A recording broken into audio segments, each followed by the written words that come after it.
I didn't know. I mean, yeah. Smell like it might be something that needs to come out. I'll check tomorrow. Turn it down. I'll turn it down. It's still a little too loud. Yes, you can.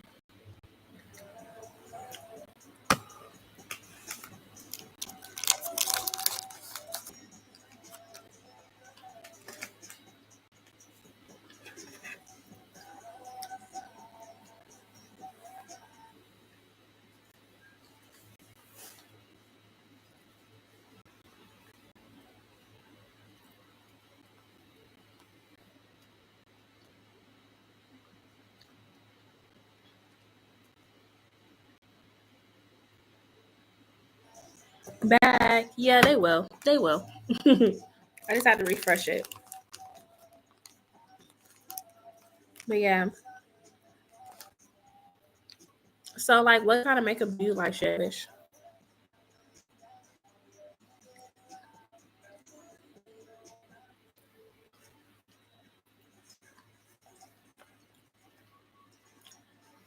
What's your? How you doing, channel? I can do it either way. Yes, ma'am. I sure can.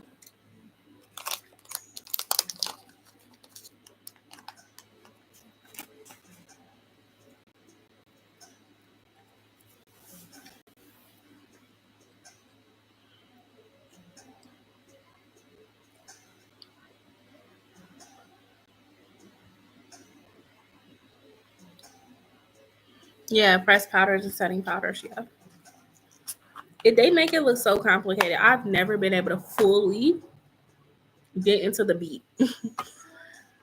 I'm very much so. Give me some lashes, brows, and my brows just be. To me, my brows just be basic. Like they don't be looking like these girls. But I come from a different era, so these brows are probably acceptable.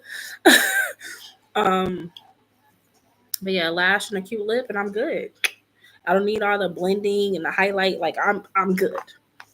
I'm good. hmm Yeah,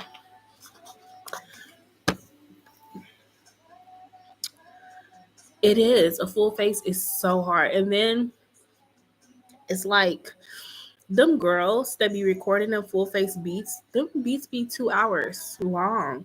Who got time to be standing that long doing makeup, man? I have kids running around with chicken nuggets in their hand. I would prefer lash extensions. The only thing about lash extensions, though, is you have to keep up the maintenance on them. So it is a commitment because, like, you really can only go like almost 3 weeks without getting a feel. And that's the part I'm not really trying to invest in because, like, I just need it to be simple. So, yeah, the strips are convenient though. They are convenient. It's just sometimes they just be too thick. Like the strip be so thick. So what I am going to try instead of the strips or even going to get the lashes installed is I want to try the individuals because I've heard those are better because you can kind of customize how much you want on the length and how wispy you want your lashes to look. So I'm probably gonna try the individuals soon because the strips just they be too thick.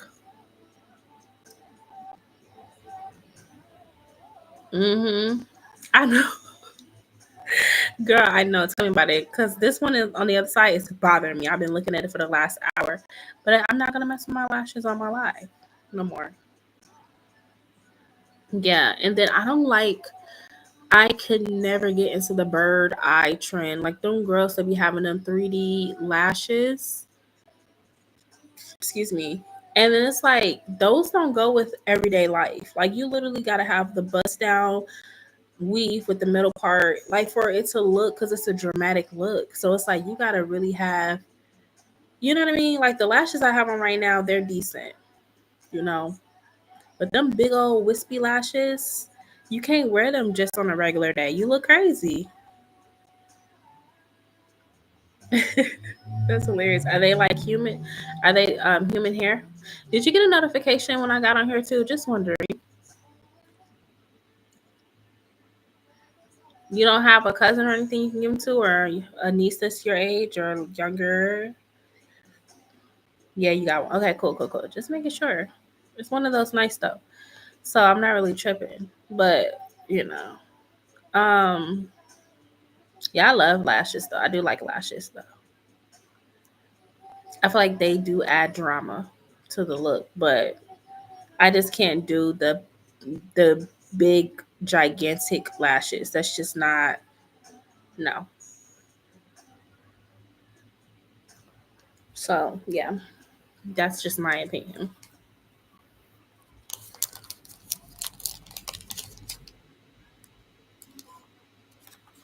Gotta hurt my baby wake up. Yeah, I'm probably gonna sit on here for like 10, 15 minutes, and if nobody comes in, then I'm going to bed. Oh, that's the part too that I can't stand is having to remove the makeup. I don't look forward to it at all. I hate taking off makeup.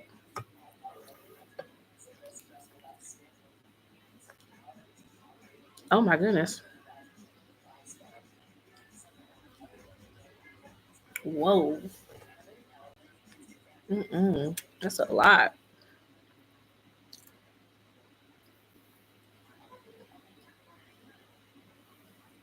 But yeah,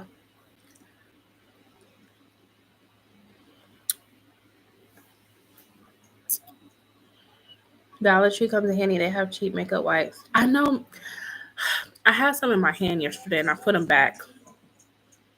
Why would I do that? That is so stupid. I literally just put them back. Yeah. But what I've come to find that I like to use is baby wash. Sorry about that loud, obnoxious pickup truck. Anyway, what I've come to like is baby wash. Yeah, I gotta grab some. I need to get like 5 packs. But I'll use like baby wash till I get a really good clean. Yeah, I do. I use baby wash because I like to like feel like I did like a good clean. Like I need to see the suds on my face. And then on top of that, if I have like a sensitive area like my eyes and stuff, I don't have to worry about the irritation. I know it's so weird, but and then I'm one of those girls. I don't do all the extra stuff. I don't do the serums and the creams and I don't do all that. So like, yeah, I feel like makeup wipes is good to just remove like the top layer. But if you're not trying to use no soap and water, you're gonna have to go through with the cleaning stuff, and then you're gonna have to do all the serums. And I'm just a simple girl. I'm just a girl. So yeah, baby wash, literally. You know, but it works for me. I have, yep, I used to have some actually. It works pretty good too. Well, I have. And I like how they taught you that trick where if you take like a cotton pad and you blow into it, it makes like a foamy little sud. Yeah, I'll probably grab some. I am gonna grab some. I'm being a little bit more disciplined with myself. Like I know I have to get the proper cleaning stuff, but if any brand, I would definitely get that again because I've had it before. Try it. Let me know if it works for you. I like it personally. That's just me. That's just me. But yeah, girl, I gotta take all this off. I'm like I said, if the coverage is good, I don't complain. You okay? Your lips just look like a rose. My lips look like roses. No, they look like a rose. A rose. Oh, I have never gotten a chemical peel. Mm-mm. Nope. I know she's on and off. Yeah. Is she hot? I would turn that stuff on because she could be a little too warm. Definitely could be a little too warm. Have you, Shavish?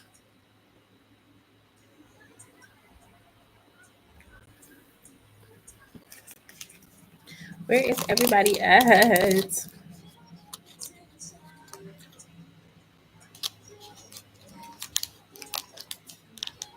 Oh, I bet.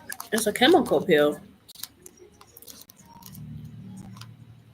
You have it? That's good. But yes, a chemical pill, girl. I can only imagine. It's literally burning off the top layer of your skin. But no, I haven't felt the need to get one. Hey, Ari. Mm-mm. I haven't felt the need to get a chemical pill. Mm-hmm. I've seen it. It looked real bad. Your skin start cracking and having dry patches and stuff. Mm-hmm. So you be slapping your face.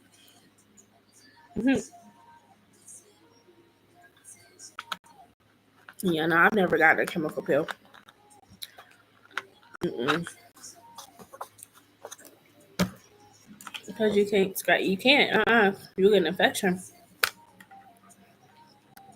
Your whole face will look like a puzzle. I've seen it. You neither. Yeah. A lot of this stuff is new. Hell, you want a chemical pill back in the day? Your mama give you Noxzema. That's how you got a chemical pill. Let that Noxzema get on your face. Okay.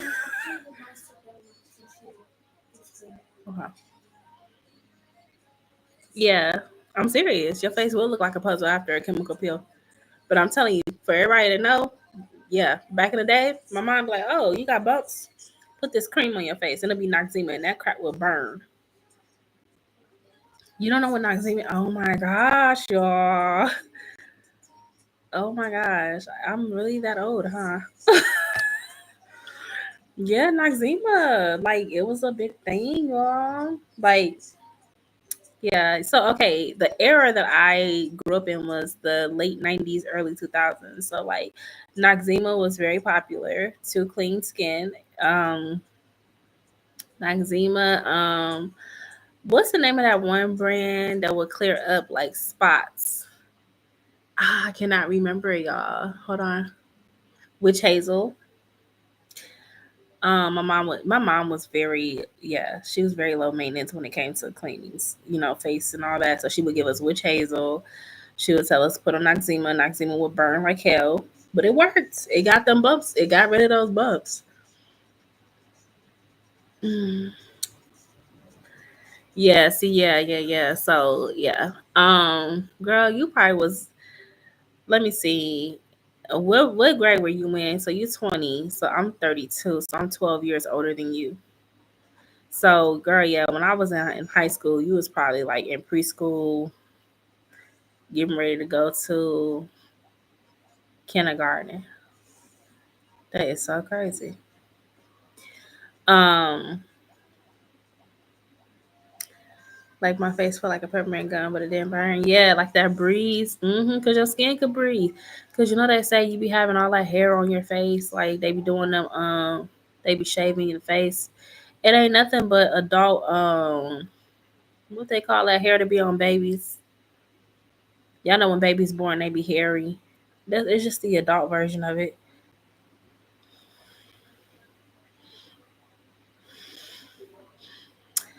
I don't know, y'all. I don't know. And you know what? I be wondering if that's why some people don't be having no soulmate. Like everybody has soulmate. Let me not say that. But I be wondering if that's why some people don't be meeting a person yet. Because they may not be born.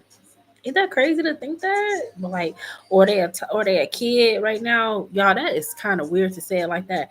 But seriously, like some people's soulmates are just kids right now. Yikes. Yeah, it's the dermaplane. Yep. My makeup would probably apply better. Yep. Because yeah, the facial hairs. Yep. They have so back to TikTok shops, Chevish. They have this powder you spray on your face and it literally coats all the little hairs. And then you shave all the hairs off your face. But part of me feels like, are we supposed to do that? Like, There might be a good reason why we have hair on our faces like that. There might be a good reason why we're not supposed to shave that hair off. Just saying. Everything ain't supposed to be touched. I like older, yeah. I like guys who are older than me. So if my person is much older, I may not have seen, may not have been born yet. It can be like that. Yep, that's a different way to think about it. Yep.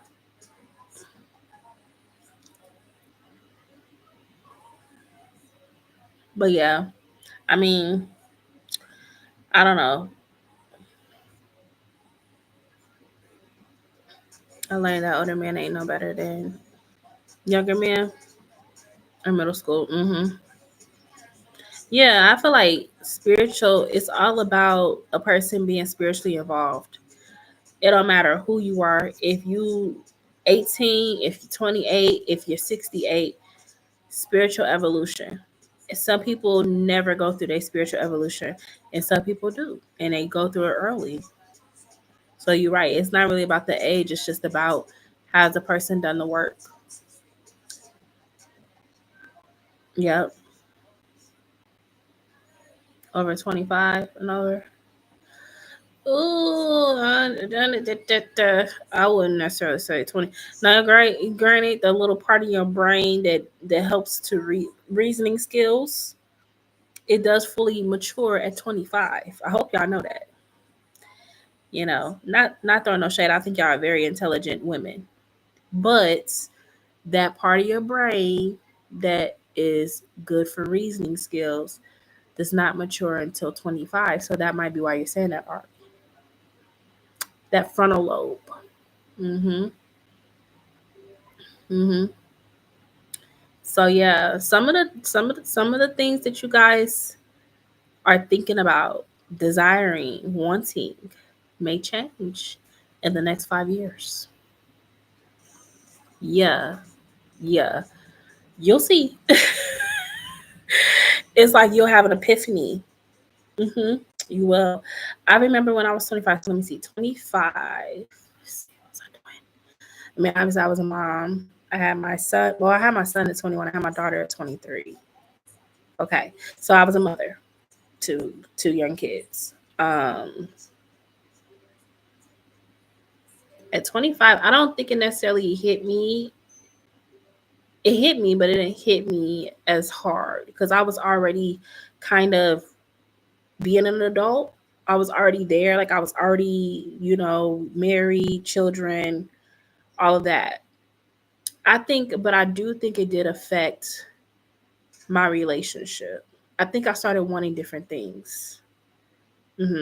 Like the things that I wanted, yeah, lipstick. The things that I wanted earlier on, they just weren't enough. Like it did, you know what I'm saying? Um, so yeah, I will say that that's probably where it affected me the most. Yeah, you feel like it develops early. You ever went through experiences earlier in your life? That's possible. I don't know. I mean, I don't know if frontal lobe development can happen early. I just know they say the primary age for it is 25, but you might be an exception to that, Shevish. You know? Yeah, you might be an exception to that rule. Uh, so yeah. And now that I'm 32, I look back and I'm just like, and a lot of my people that come to me, like, first of all, are women, but they're younger women. And so it's kind of crazy because I get to look at the situations y'all go through and be like, hindsight 2020, like, oh my gosh, girl, run, or girl, I definitely wouldn't do that. I mean, obviously, you guys have free will. I'm not here to tell you what to do with your life. But just being like that big sis energy sometimes helps. Because if I would have had like a 32-year-old woman mentor me at 23, 20, y'all, some of the stuff that happened in my life, it probably wouldn't have happened. Or I would have at least had an opportunity to have an informed choice.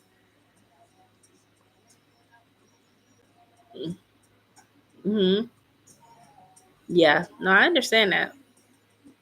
But yeah, y'all. I feel like all young women need a mentor. You know, I think it's important to have like a big sister or a tribe. Like that's why when we get on here, y'all, we just talk because we be needing that, engaged. You could get engaged though. I mean, your 20s is really a popular time for women to experience their first real relationship, their first taste of motherhood. 20s is a really important era, you know? Your 30s is kind of like you're trying to clean up what you did in your 30s. I mean, what you did in your 20s. That's how I take it. Like my 30s, I'm trying to clean up what I did in my 20s. But yeah. Well, yeah. Hey, hey, hey, everybody. So that's just my personal opinion about it.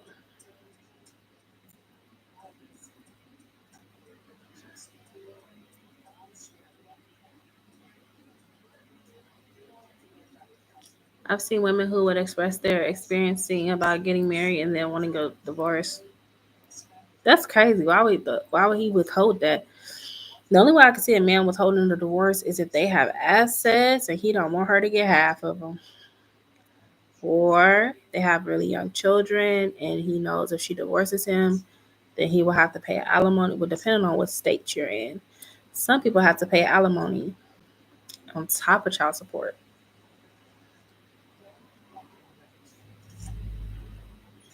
Yeah, 24, 26. That's great. That's great.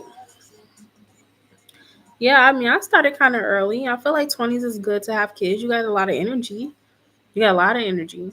And by the time, let's just say you have your kids in your 20s and then you stop, excuse me, by the time you hit your 40s, your children will be grown. So you'll have your 40s to like, have your freedom back. But yeah, since I had my kids in my 20s and my 30s, I'm gonna be in my 50s. I'm gonna be in my 50s. I'm gonna be 50 years old. Uh, a few people your age with babies. Some of them just bitter. Hold on, let me read. And make it hard for you to divorce them because they are salty. Yeah. Let's see. Oh, yep, true. Oh, yeah, true. I have a friend that has a baby right now. She had a baby in March. March. You think it was March? Okay. It's sad not having a kid until you're 26, 20. One thing I will say about having kids, y'all, just make sure y'all have some type of village, whether it be your actual family, a mom group, some type of support system. Because I'm going to tell y'all something. Even with me having a second set of babies, right? It is such a lonely energy. Um, you kind of feel, and it's not really what's going on, but it's what it feels like because you're going through the smooth swings, the postpartum and all of that, so you can start to feel alone, you know. And then like for me, a lot of my friends are done with having kids. Their kids are older. Like their kids are my oldest kids' ages. So a lot of my friends' kids are like going into middle school. They're in high school, So it's like I have a really, really small baby. So I feel like weird sometimes, where I feel like, oh, I can't really do that. Like my friend, she's going to like her sister is getting married. They're having like a bridal, like a bachelorette party. She's like, you want to go? And I'm like, I can't. Like, I have little babies. I can't. Her kids are older, So it's so important to make sure you have some type of support system, a mom group, anything, you know. How do you think women should move? How early do I think um, well, that's a great question. As far as early, uh, every situation is different, but I think you should definitely give it past 6 months before you move in with a man. Give it at least 6 months before you move in. Hey, Margaret. Yes, true fact. Yep, to the most. The second will probably be of everything. Yeah, oopsies. Yeah, that's all I'm gonna say. Make sure you have a good support system. That's all I'm gonna say. Because not everybody has a traditional village. Not everybody has the mom that'll watch their kid whenever. Everybody has different circumstances. But if you have a support system, it'll just help you navigate, you know, motherhood so much easier. Because sometimes men just don't be getting it. They just, I mean, I'm not like bashing my man even, but there's things that I go through that he would never understand. So it's just important to have an outlet. Same shade, but if not, point choose over them. Right. And I would also like my partner. Hey, Ashlyn. That would be nice. That would be great. Getting along with in laws and the sisters and stuff, that's like a win win situation for everybody. It's nothing like being married and you and the in laws or the sisters do not get along. Ugh, it's such an annoying situation because it's like, where do you get you know what I'm saying? Like, it's hard to, I'm gonna say this: if you get with somebody who has a situation like that where their family don't like you, that man needs to be supportive. He needs to be supportive. And he needs to be protective of you, because I have seen families rip apart relationships like real bad. Yeah. Yep. Gotta make sure the kids have a relationship with both sides of the family. Exactly. You do. Yep. That's true. That is true. So, any of y'all have brothers that have kids? Any of y'all? Alright, guys, so my kids and let's put that part. Yeah, right. You got to make sure that they got your back. So the reason I was asking if anybody has like brothers that have kids is because being the aunt on the father side is really it's it's weird because once that father and that mother don't work out, they usually for the most part don't want nothing to do with the auntie. Yeah, I have a situation like that. Um, one of my brother's kids' mothers, she don't fool with me. But I'm like, I ain't never do nothing to you, but it's because I'm the aunt on the father side. So I have to accept that. That's why I have. Oh yeah, yeah. You say you have a big family. That is a lot.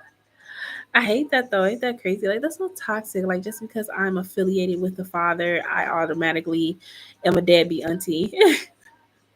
I promise I'm not though. I love all my nieces and nephews, but it's really weird. It's a weird dynamic that happens there. They may have kids that or may not. Yeah, it's so messed up. But no, yeah, um, yeah. I mean, like I said, you guys, for y'all to be in your like 20s and stuff and being so smart and having your mind set on like how you want your life to look, like that's great. That's good. And then y'all discernment just be on point. Maybe it's just because I'm dealing with a different generation because you guys are Gen Z. I don't y'all not millennials because millennials. I think the last millennial era was 1996. I think. Um, but y'all are Gen Z, and Gen Z is a little bit more for self, not in a selfish way. But so okay, what I mean by that is like millennials were kind of taught to be like suffer in silence. A lot of millennials were raised with y'all know the stories like your moms tell you, how like a child was to be heard but not seen, and you couldn't talk back to your parents, or you couldn't have an opposing opinion, or you were being disrespectful. So a lot of millennials were like taught to suffer in silence. So then millennials had children. um and yeah, like I feel like that Gen Z is different. You was raised that way too? I have 9 and 10 siblings on my dad's side. He's such a deadbeat. Dang. Don't you hate when they be taking care of other people's kids too? Yeah, true. Yeah, until you start to get older. Yeah. So, but I feel like Gen Z's like as a collective generation, Like y'all are more for standing up for your own self, and y'all are more for standing up in y'all beliefs. And I think that's why Gen Z and millennials need to definitely connect. They be trying to make it so weird on TikTok, like, oh, millennials are old, and no, Gen Z is y'all look older because y'all be using our face cream. But I'm like, do it matter? Because at the end of the day, Gen Z is going to inherit the planet, and millennials are also going to inherit the planet. Whatever condition these dang on boomers are leaving our planet in, we are inheriting the mess. So it's like we need to work together. And I think that millennials are finding a lot of their power now through like going through therapy, because a lot of millennials have mental health issues. a lot of us. A lot of us have mental health issues because we went through a lot as children and we didn't have the proper resources. Our parents were in denial. They were in denial that they were treating us certain ways. So then we grew up to be neurodivergent, a lot of us. So I think a lot of millennials are getting help in our 30s. All right, so let's see. Until I start getting older, stress I don't want to be a single mother either. I might be breaking a generational curse by not being a single mom. Right? Mm. Oh man, Ari. But I remember they have this weird trend where they were having a competition saying the older gen looked better. I know, it's just, it was so stupid because it's like, does it matter? Like, does it matter? At the end of the day, does it truly matter who looks older? Like, that is the dumb. And then for millennials to be participating, like, we supposed to be the elders. Like, come on. Like, it don't matter, y'all. And I think that that's just a way to cause more distraction amongst each other, because it's like, if we're fighting, we're not paying attention to what they're doing in the government. Like, of course. It was just such a dumb trend. She had passed. Oh no. So you didn't get to meet some of your grandparents or your grandparents? Hmm. Exactly. Exactly. Stupid. Let's see. Kids go for like her blood pressure. Well, you gotta help your mom.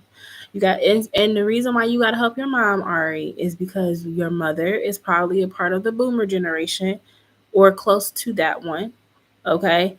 And they have a hard time accepting their health status. They have a hard time going to the doctor, stuff like that. So you have to show her how to eat healthier. You have to show her how to cut back, on certain foods, and that she could still have flavor without adding all that salt or whatever, she likes. You just have to show her a different way. She an early millennial. Okay, so she closer to not it's Gen X. So she's a Gen X. Not a boomer. She's a Gen X. Okay. That's good. That's good. And just like encourage her, like find fun recipes for her to try. 1983 was her birth year. She's not a millennial though. No, she's not a millennial. So millennials started in like 19, I want to say either 1989 or 1990. Hey Siri, when did the generation from millennials start? Millennials, or Generation Y. Whoa, that was way too loud. I'm so sorry. Okay, so you're right. Okay, so 1981 to 1996. Okay, cool. So she is a millennial. All right. So Siri, or hey Siri, what year was the start of Generation X? What's Generation X?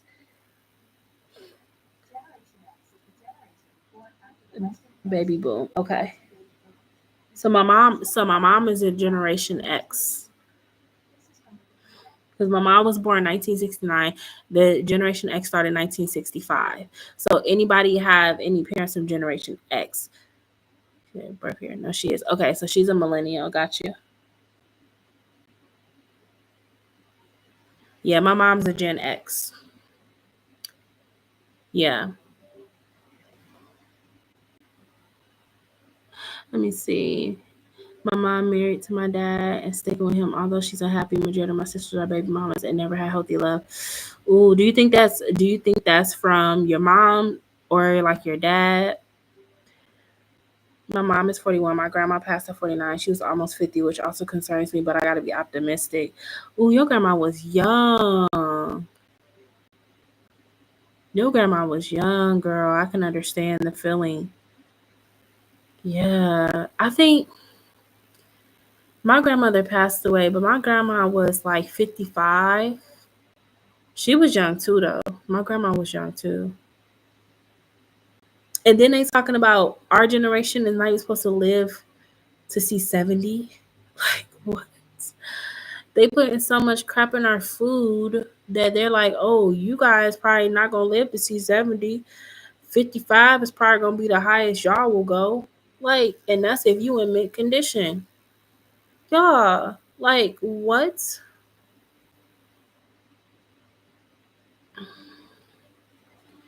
Oh, wow.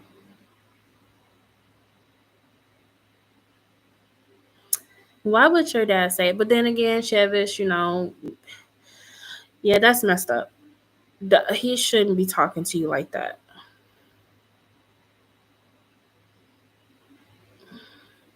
Yeah, it's not the right way. No, saying you're gonna be just like your sister. Like, what? Do you want me to be like my sisters in that aspect? Like, is this something that you want for me? You don't want me to be successful? That's crazy. That's crazy. Mm-mm. I don't get it. But some of that comes from self hatred. I think, like, sometimes how you're raised, it has nothing to do with you. It's the fact that your parent has self hatred. They hate themselves and they hate that you reflect them to them. And you know what, Chevish? You might like make your dad really, it's like he's getting a taste of his own medicine with you.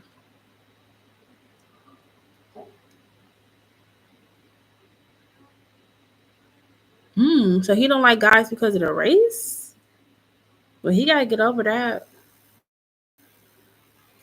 He gonna have to get over that because no matter what, everybody mixed with something in the United States. I don't understand it. Why people just feel like, oh, there is a divide. Like, now, granted, I like dark meat. I like my meat dark, but not everybody do, obviously. And a lot of us are mixed with a lot of stuff. Like, I can literally go onto my 23andMe, the DNA thing, and y'all, I have Irish. What's up, Quinch? How you doing tonight? I have Irish. I have let me look at it, y'all.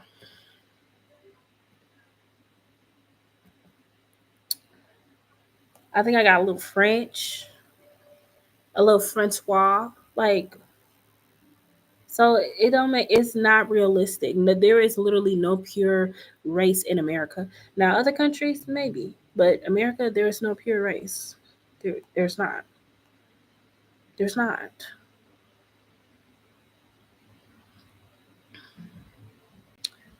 There's still a lot of things you and your kid forgot about. They just lack accountability. They lack accountability. I mean, a lot of them have mental health issues, but they never got diagnosed. So, disassociation is very real. A lot of them have mental health issues.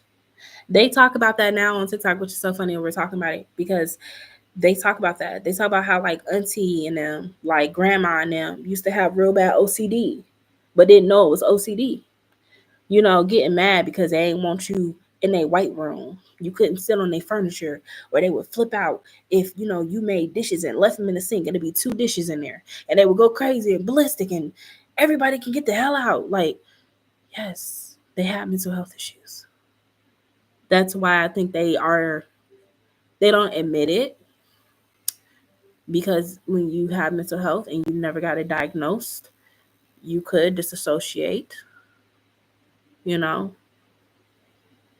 the best I can enjoy the weekend. I hear that. No pure. Yeah, there is no pure race. I mean, it's just not. We want to think that. Excuse me. but it's not.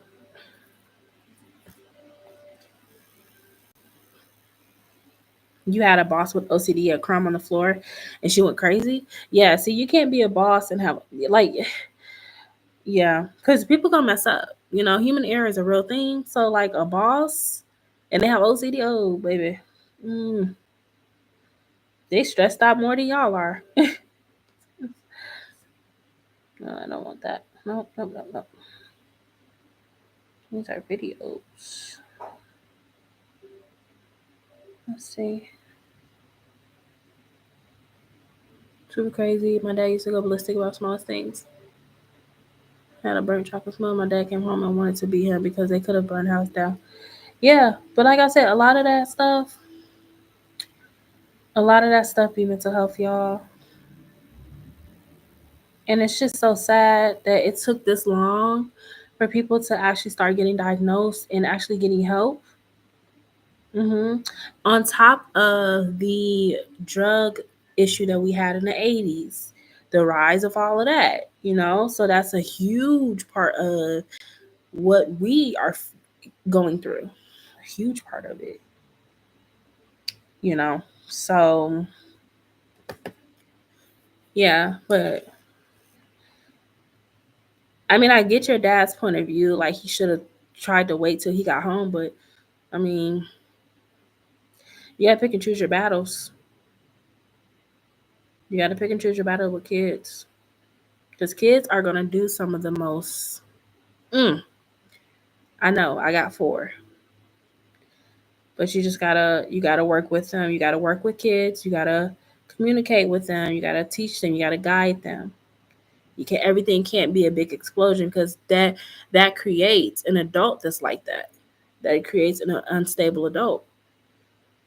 That's how if they learn it, that's how they deal with their problems. They're gonna do that when they become an adult. Then you're gonna really have a big problem on your hands.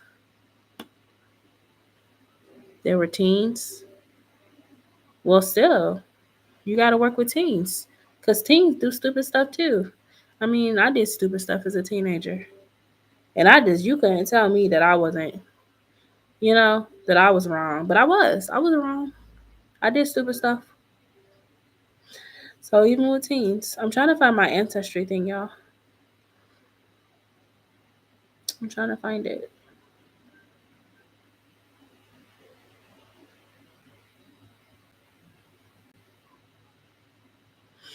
Where are you at?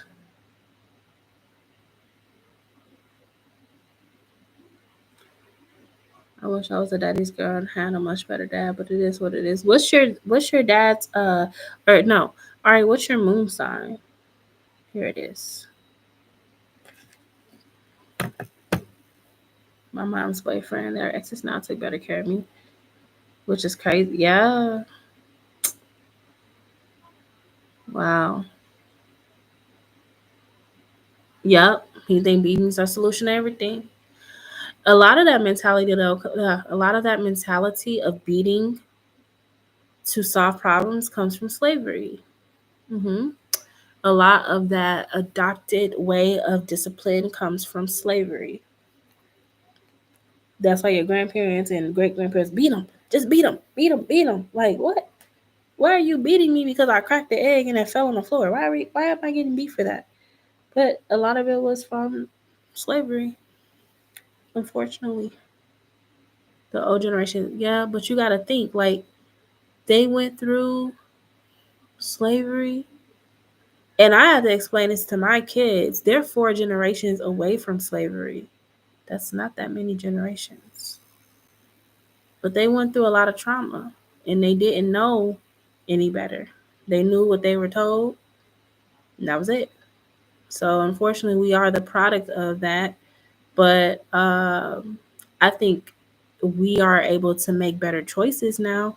We have more information, we have more access, you know. But just imagine being in them times where like you couldn't even vote and you couldn't even read. They wouldn't let you read. You had to sneak to read, you know? And then you're getting beat. And then you're getting all types of horrible stuff is happening to you and your people and your family and your children are being ripped away. from you. It's a lot. It's a lot. And so, they always say hurt people hurt people. And a lot of our grandparents were hurting. They literally were hurting. Why am I getting beat for holding accountable as a parent, expressing my feelings? Yep. It's just trauma. It's generational trauma. That's all it is. And it don't make it there's no excuse for it.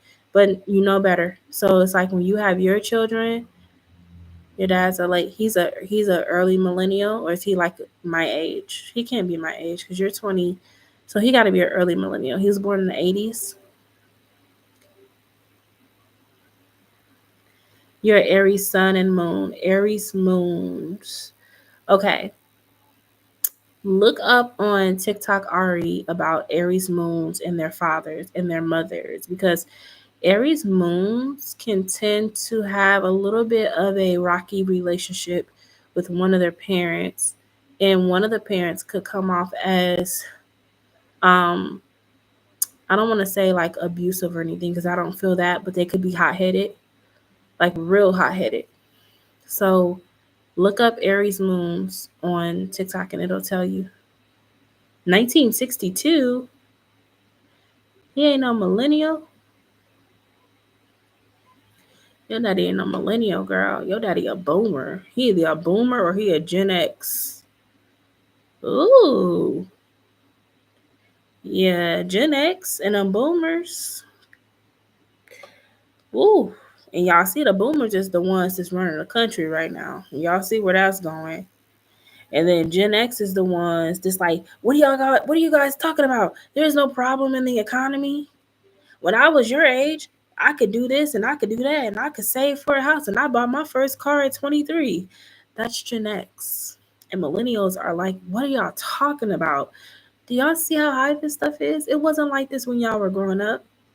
Okay. And Gen Z is just like, look, we content creators. We don't know what y'all talking about. Like, yeah, we struggling, but we making content. We content creators. But then just like then. No, yeah, your dad's not millennial. He's either a boomer or I want to say he's a Gen Xer. Because it said millennials are starting 1981. That's what it just said on Google. Because you still look to make sure. Yeah, the internet. We are the ones born in the 90s. Okay, so millennials are 1981 to 1996. So if you were born in between 1981 to 1996, you're a millennial. If you were born 1996 all the way up to, hey Siri, what year did Gen Z start? Researchers and popular media use the mid to late 1990s as starting birth years, and the early 2010s as ending birth years. Okay. This is from Wikipedia. Okay. So late 90s is for Gen Z, into the late 2010s. So Quench, if you were born before 1990 or 1996 and before, 1981 and 1996, you're a millennial. If you were born 1997 and up, then you are a Gen Z. Yeah, you're a Gen Z. Shevish, you're a Gen Z. Ari is a Gen Z. Stupid article. Yeah, it's late. We just had that nationwide glitch. It's still trying to get its facts together. Yeah. Yep, I've been on here for a while. You're millennial. You're like the last of it. You're like a late millennial, Quench, but you are millennial. You and Shevish are Gen Z.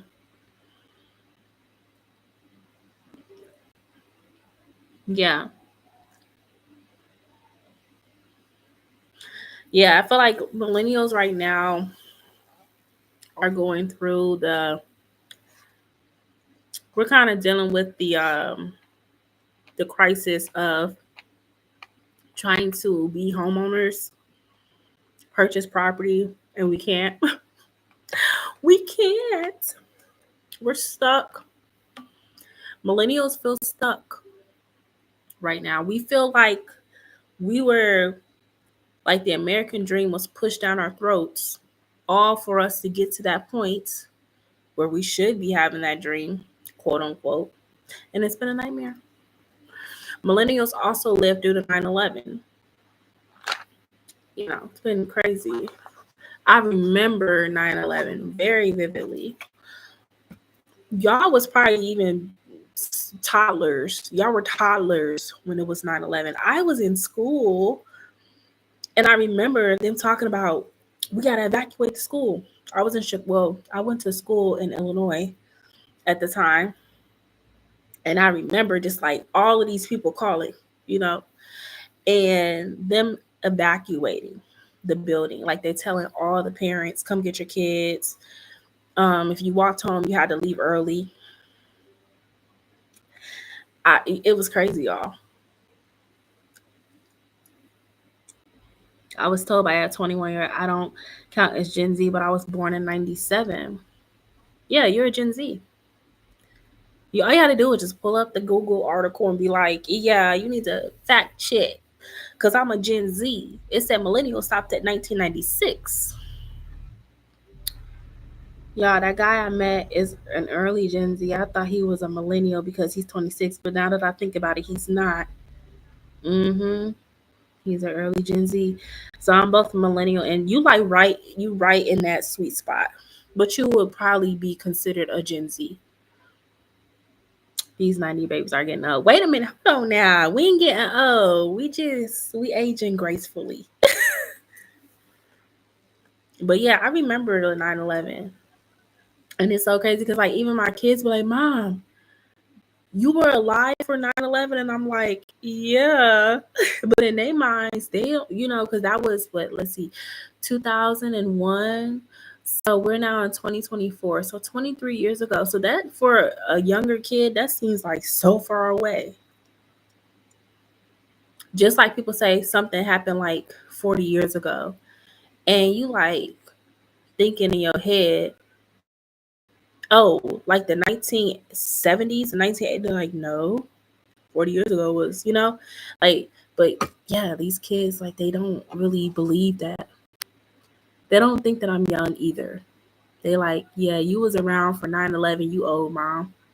Because it's being taught to them in their history books. And I don't know how to feel about that. Sure, Ashlyn. Just make sure you like the live. Thank you. Yep.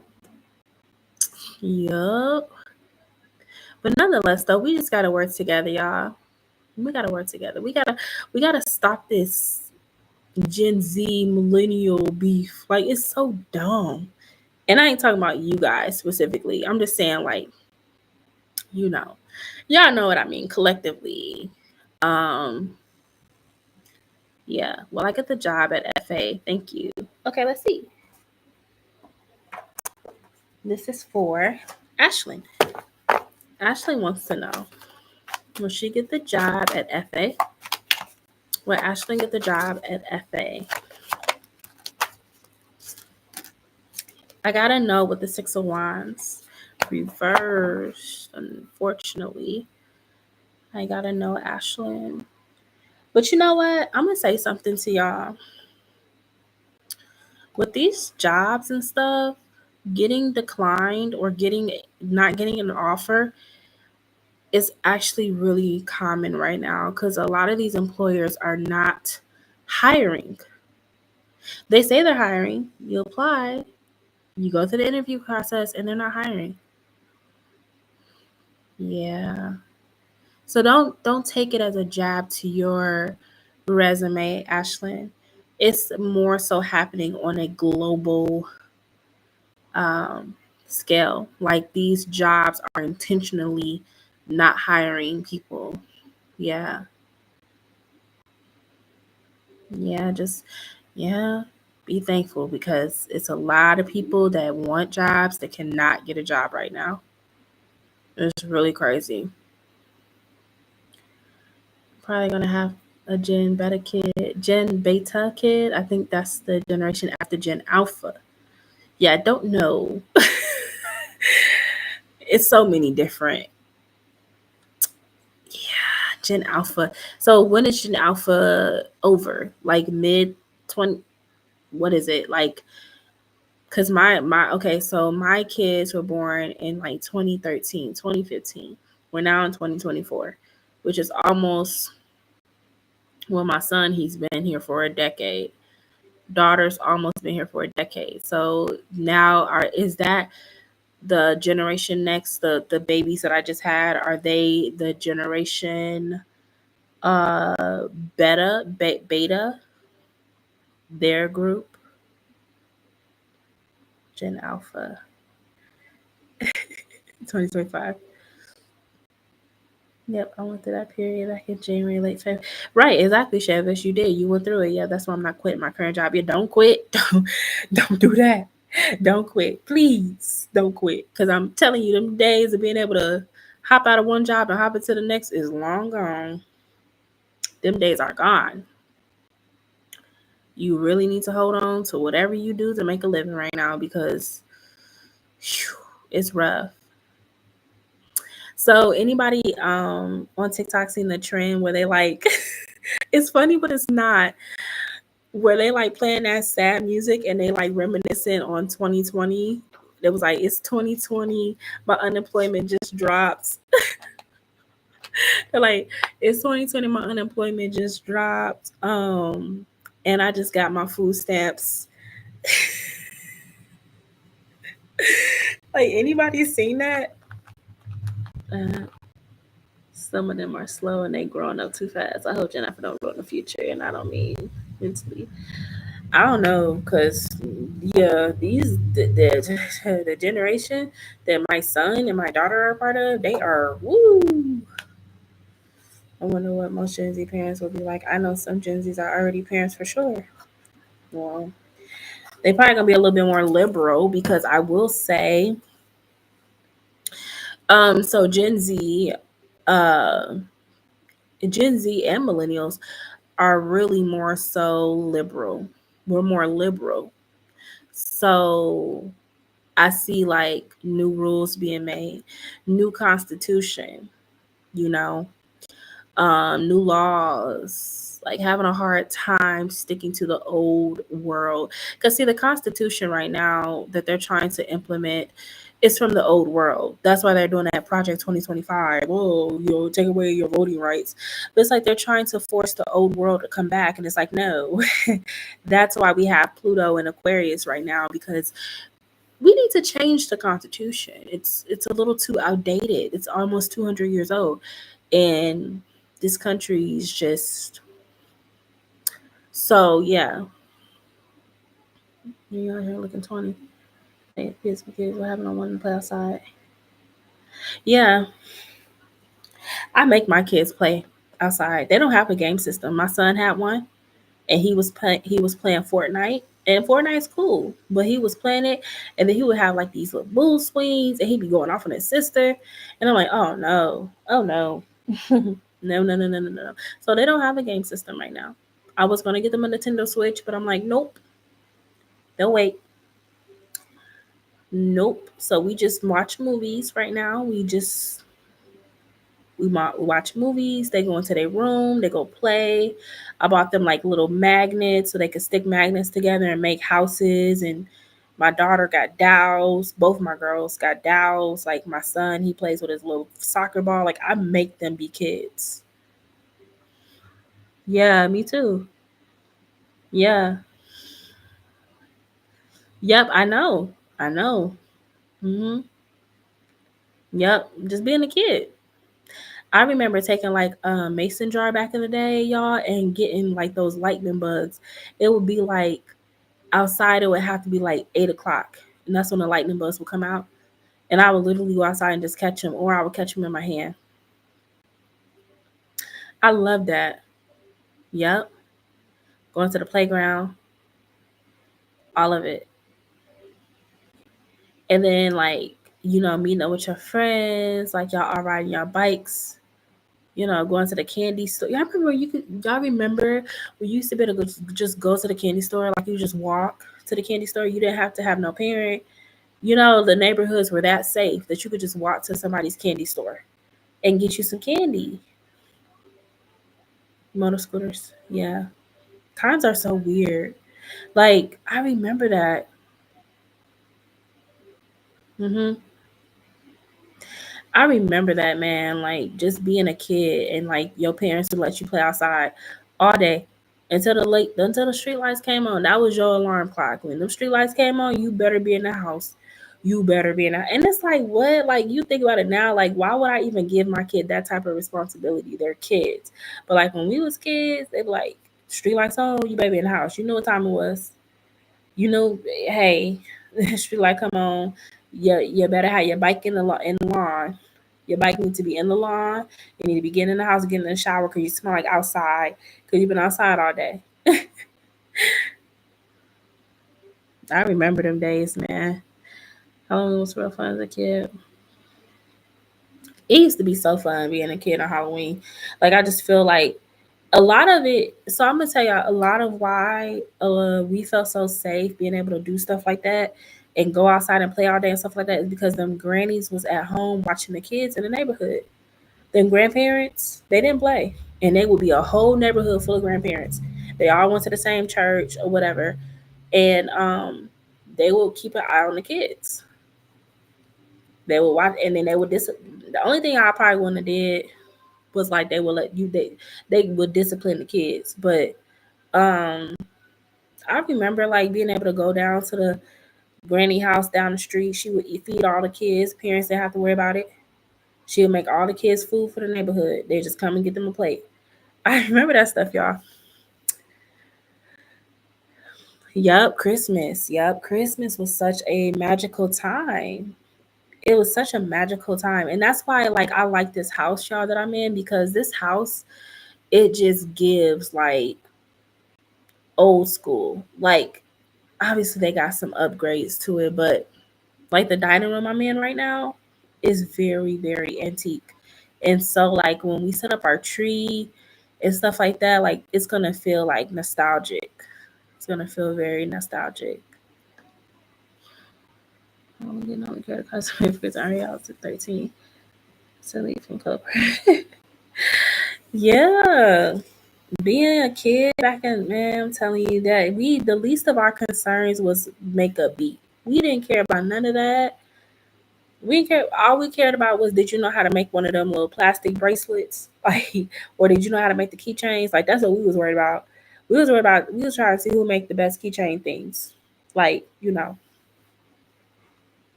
that's what we was worried about. And you always had that one girl that knew how to do the little designs, like it was spiral, and she could make any little design that you want. Like I remember that. Y'all trading keychains at school.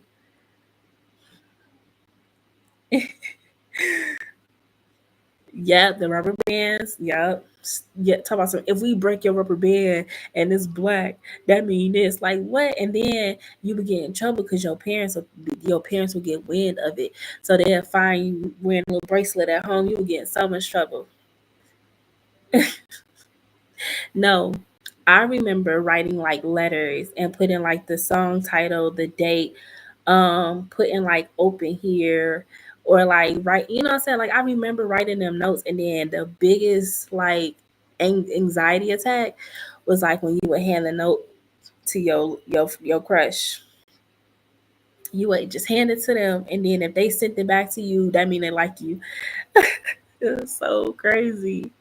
That was like eighth grade though. Like once I hit high school, that's when like the phones started getting real popular.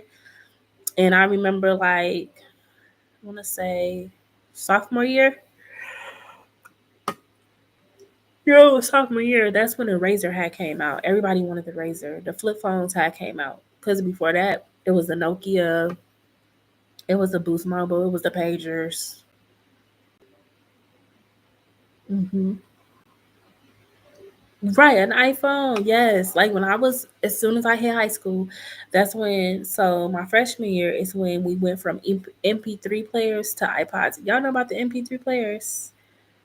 Even just saying it make me sound old as hell. Oh my god. But yeah, we went from MP3 to iPod. So if you had an iPod, you was that girl, you was that guy, and your parents had money. Cause I remember still having a CD player. I remember still having that and MP3 players. I remember you still have to flick the thing to switch to the next song. Yeah. You got a phone at 10. Yeah. Yeah, it was definitely a lot of pressure to have the latest. No, do y'all remember when see I gotta remember y'all wasn't at high school when I was in high school, so this may not really apply to y'all because I was gonna say, do y'all remember when pastry shoes came out by Vanessa, was it Vanessa Simmons? The pastries, but y'all may not remember that because y'all was younger. Yeah. Yeah. I don't think I had got a phone until I was my sophomore year. I was 15. My mom had this thing about me talking to boys on the phone, and she didn't like that idea. So like my mom didn't officially give me my first phone until I was 15.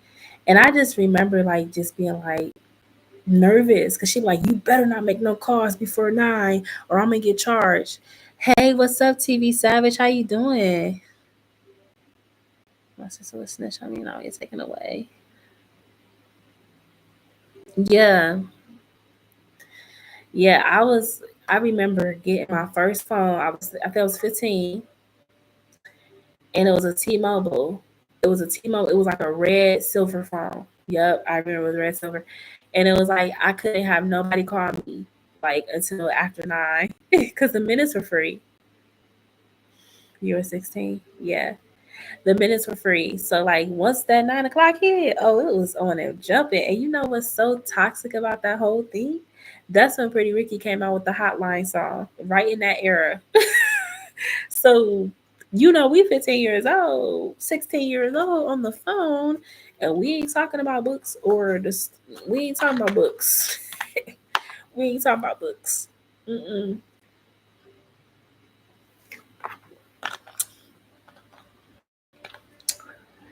They be the meanest. Yeah, a lot of the mean girls though they grew up to be. Mm-mm. A lot of the mean girls that became older got a lot of kids now. They got a lot of baby daddies. I mean, you still got your ones that still kind of like, popular just by who they are, but a lot of them had a rude awakening when they got out into the real world. Because high school popular is different from adult popular.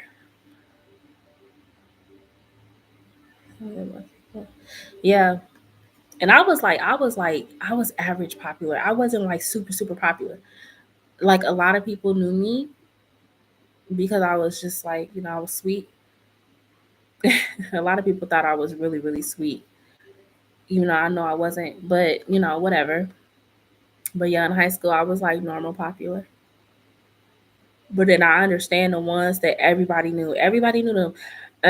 What's crazy is like a lot of the people that was popular when I was in high school, they were popular because they had things. They had like the latest shoes. They had the polos. They had the what's the name of that one uh clothing line? It's not that popular like it used to be. They had the Aeropostale shirts. That's kind of like when people was wearing like the polos a lot. They was wearing a lot of polos. Yep, exactly. Oh wow. Yeah, but the mean ones, the mean kids sometimes too was the kids that was like going through stuff at home. Even though at our age we was like, we was like, why are they so mean? But it's like, when you look back in as adult, they say like a lot of children who have behavior problems at school, They're going through something at home. They could be getting abused. Their parents could have divorced, separated. They don't have a place to stay. Like a lot of kids, now that I think about it, that were mean, like in high school, probably had a lot of problems at home. A lot of them. So they took it out on they peers.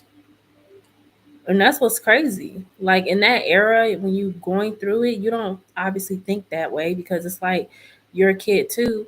But like once you become an adult and you see how their life spiraled after high school, it correlates. It's like, wow, like this person really had problems, but like that's why they were so mean. They really had problems. And I think they run to the first taste of freedom that they can get.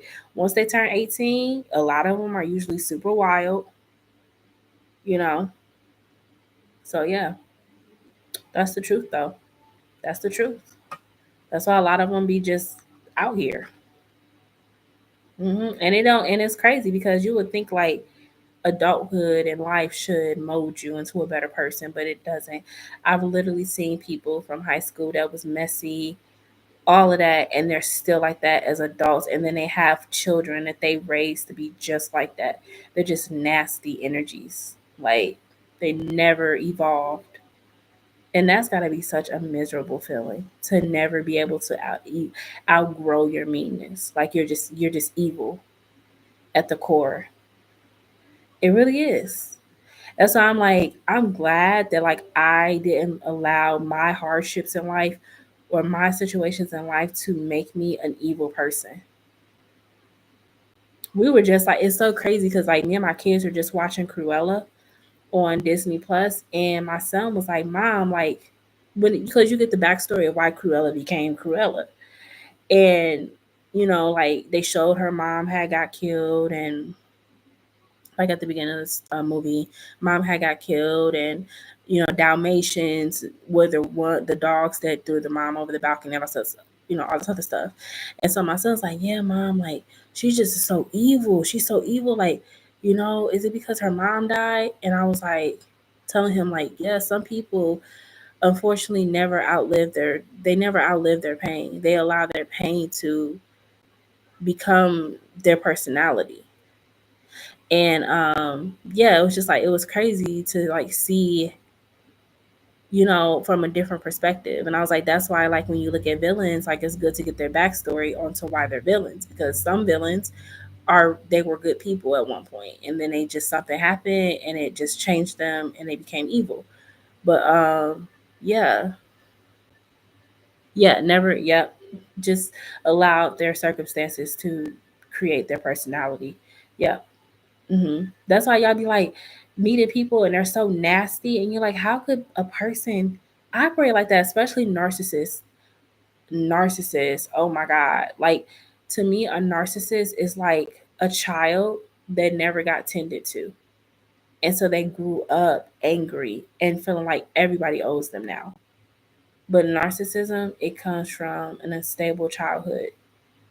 Um, or so it's two extremes to narcissism. One side of it is the child was neglected, they never received the proper guidance or love. And so they had to fend for themselves, but it created like this energy of like, everybody owes me. And, the other side of narcissism is an inflated ego. So like that's the child that could do no wrong, the child that parents gave them whatever they wanted. They didn't have to ask for anything. They didn't have to work for anything. Like they're literally their parents' favorite kid. Like even if they have multiple kids, they were the child that got to do this or got to do that or got put on a pedestal. So like I said, it's two extremes to narcissism. It's two extremes to it. Yep. But at the end of the day, there's a sense of entitlement to both. Like they're not normal people. Narcissists are not normal people. They're not. Yeah. They were raised to take either by just the fact that people naturally give to them or by force. That literally is how narcissists think. They don't care about the other person and how the other person will feel. They learn to take by force, or like I said, it will be given to them. So yeah, unfortunately. And I think like a lot of our men go through that because a lot of not all, but a lot of men were babied, especially like if their mother was a single mom, the boys didn't get as much as the girls. I experienced that. I'm not calling my brothers narcissists, even though I feel like one of them is. Um, but I remember that. I remember like my mom being more emotionally charged with me than she was with my brothers.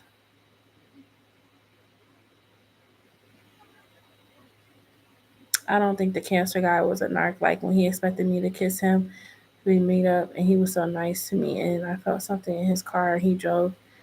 He got mad because he never experienced a girl straight up rejecting him. You think the cancer guy was a narc? Oh, or he probably had it made up in his mind that if he did something nice for you, you would give him something in return, and you didn't. He had already premeditated that.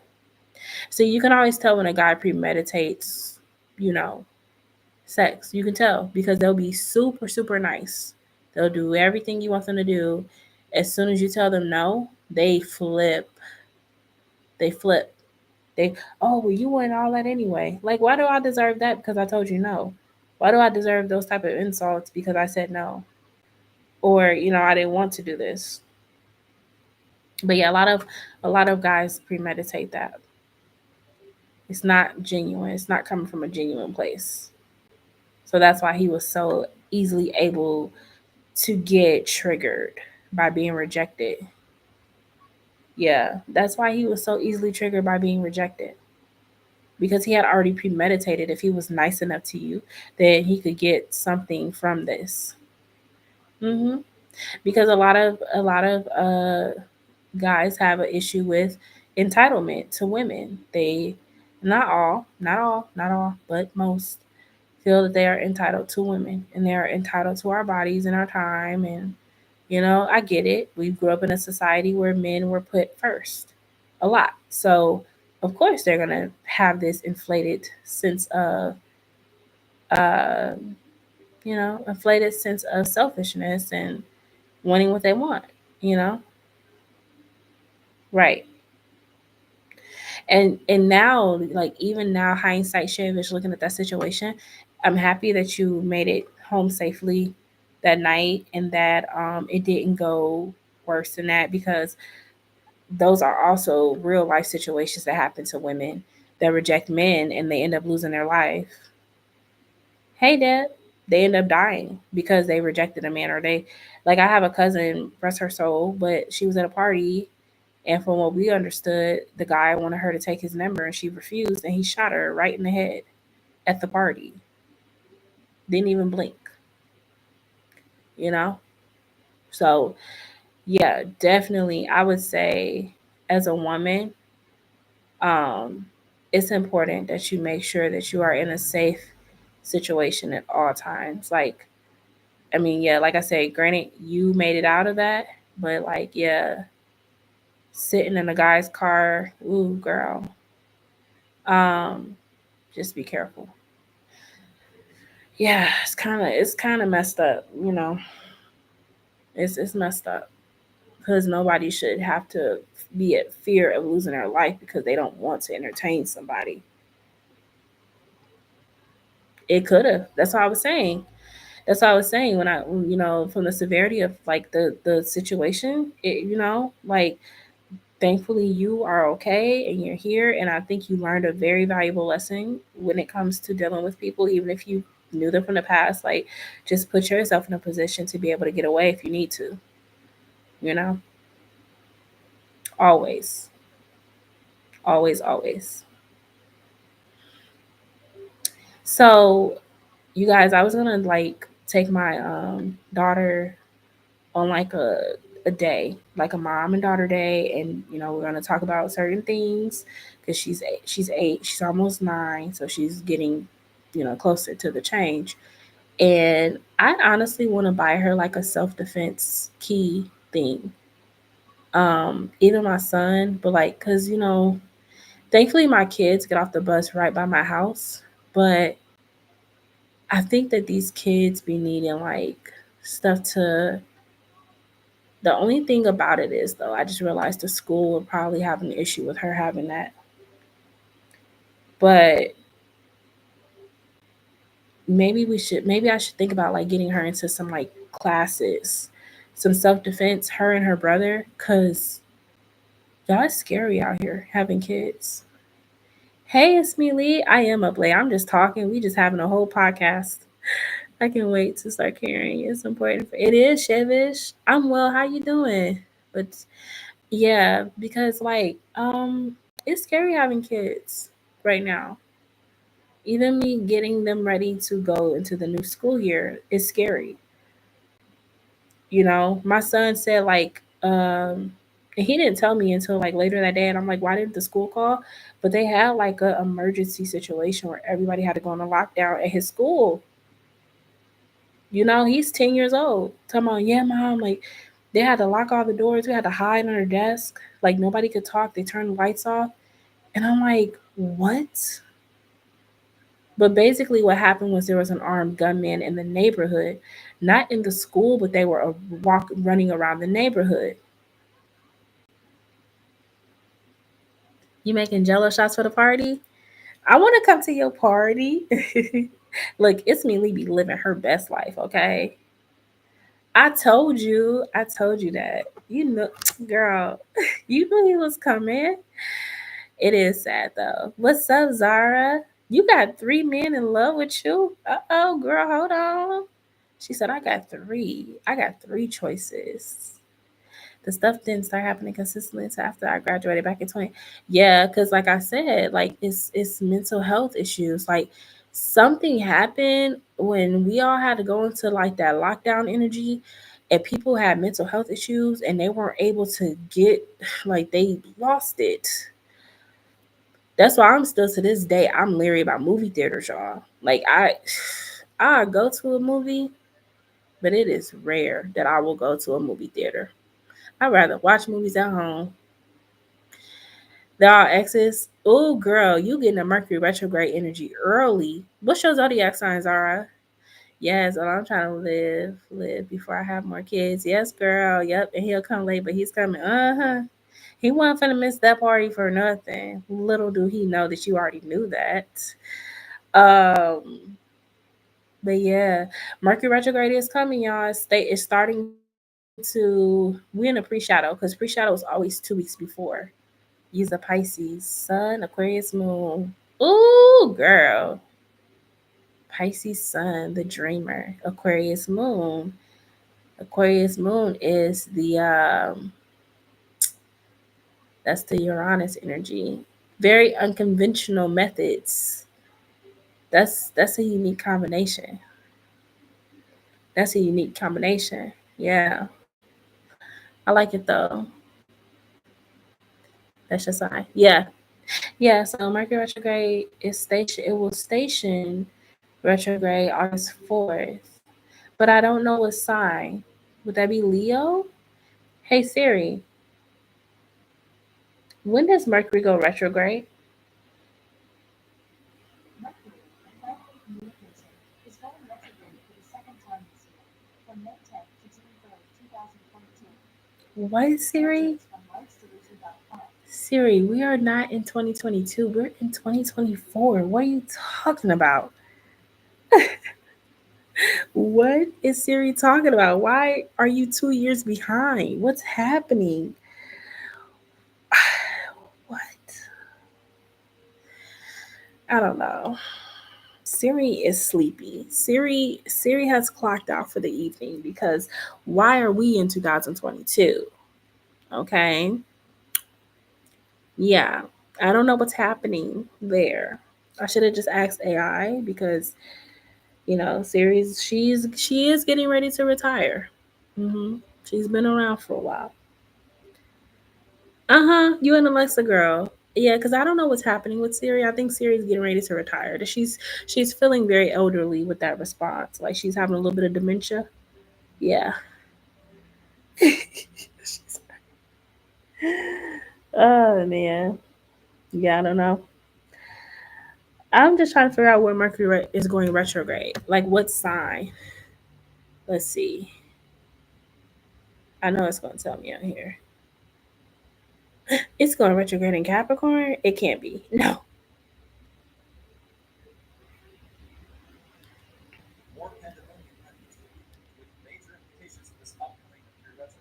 As I predicted last month, there was likely to be a cybersecurity incident or an IT meltdown in mid-July. That's exactly what's gone down. CrowdStrike experienced an outage which Hold on, y'all. I'm on TikTok.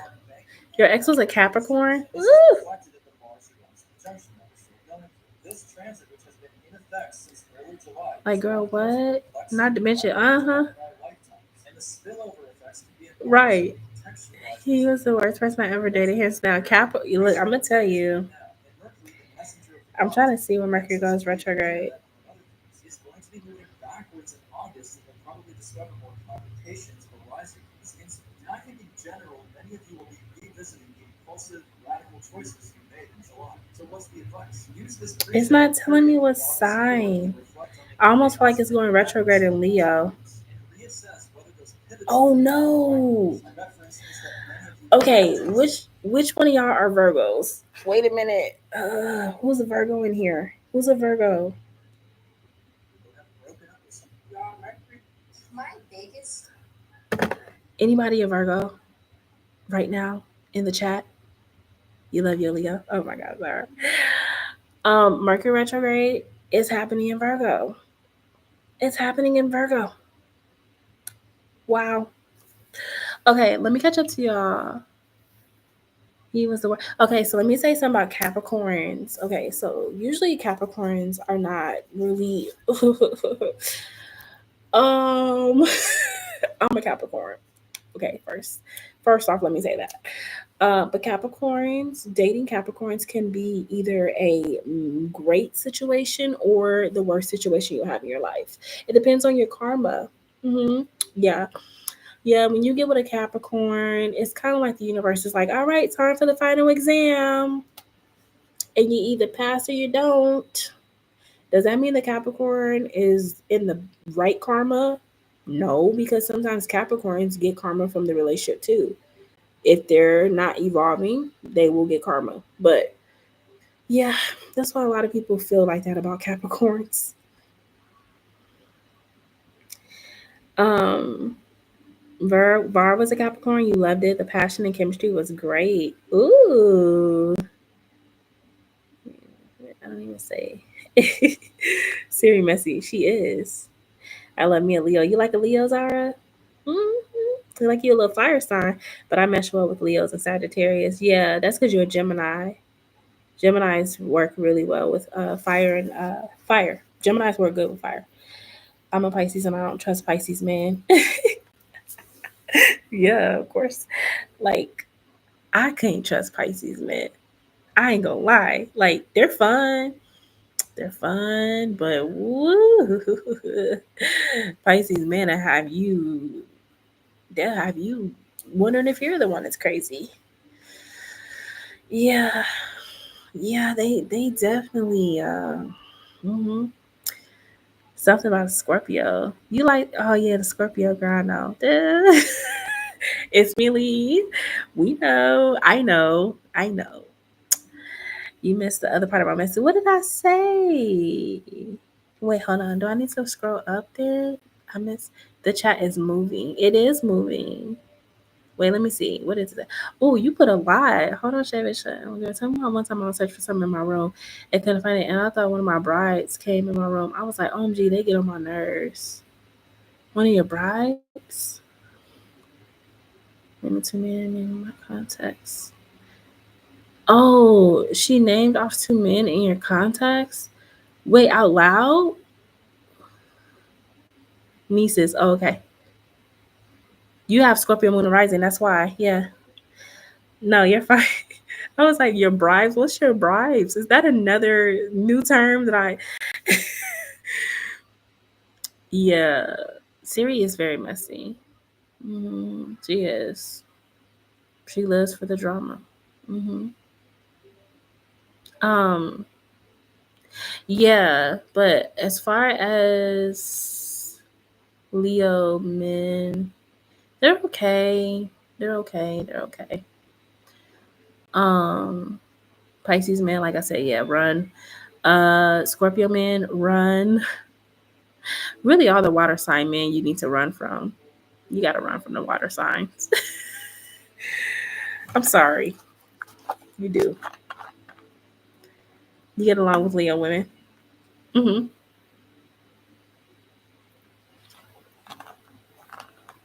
You said Aries men run. Mm-hmm. You're right about that. Oh yeah, my kid's dad is an Aries, and I ran real far, real far. I learned my lesson. Capricorns and Aries have no business being together at all. Your ex-husband, baby daddy is a Cancer. Ooh, you was with a Cancer. Oh gosh. Mm. I couldn't do a Cancer. It's just too much. Facts is right. We were great together. Then we turned for the worse. It's either we hot or cold, and my son is a Taurus. Yeah, Taurus men, they're great fathers for the most part. You have a couple here and there that's not, but most Tauruses love their family. They're very family oriented people. Um, my boyfriend, he is a Taurus and he loves his kids. I will say I'm very content in the fact that he is such a hands-on dad. And Taurus fathers are usually fun. They usually like to, you know, do stuff with the kids and get them out in nature. Like he's that hands-on type of guy. So I'm very grateful for that. Oh, for the Cancer for 7 years and I almost died. Woo! You'll never go back to a Cancer. You had to get a restraining order. Oh my god.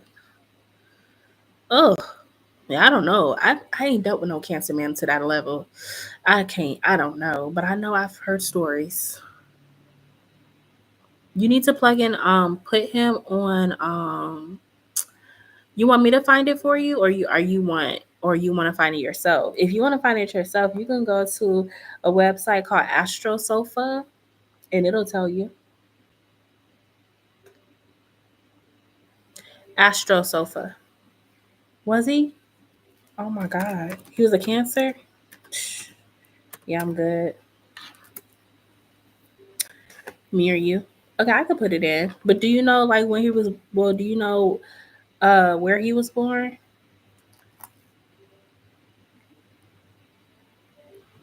Look, I'm gonna tell y'all something. I have a Cancer moon. Okay, so all this Cancer talk y'all talking about, I know exactly what y'all talking about.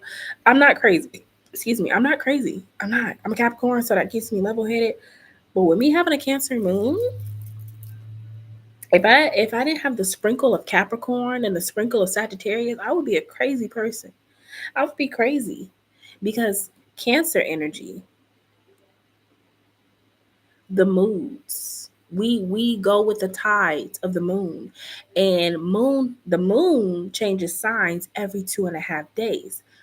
So cancers, that's why they're so moody, because they're ruled by the moon, and the moon rules the tides. It literally moves from Capricorn to Aquarius to Pisces, 2.5 days in between each transit.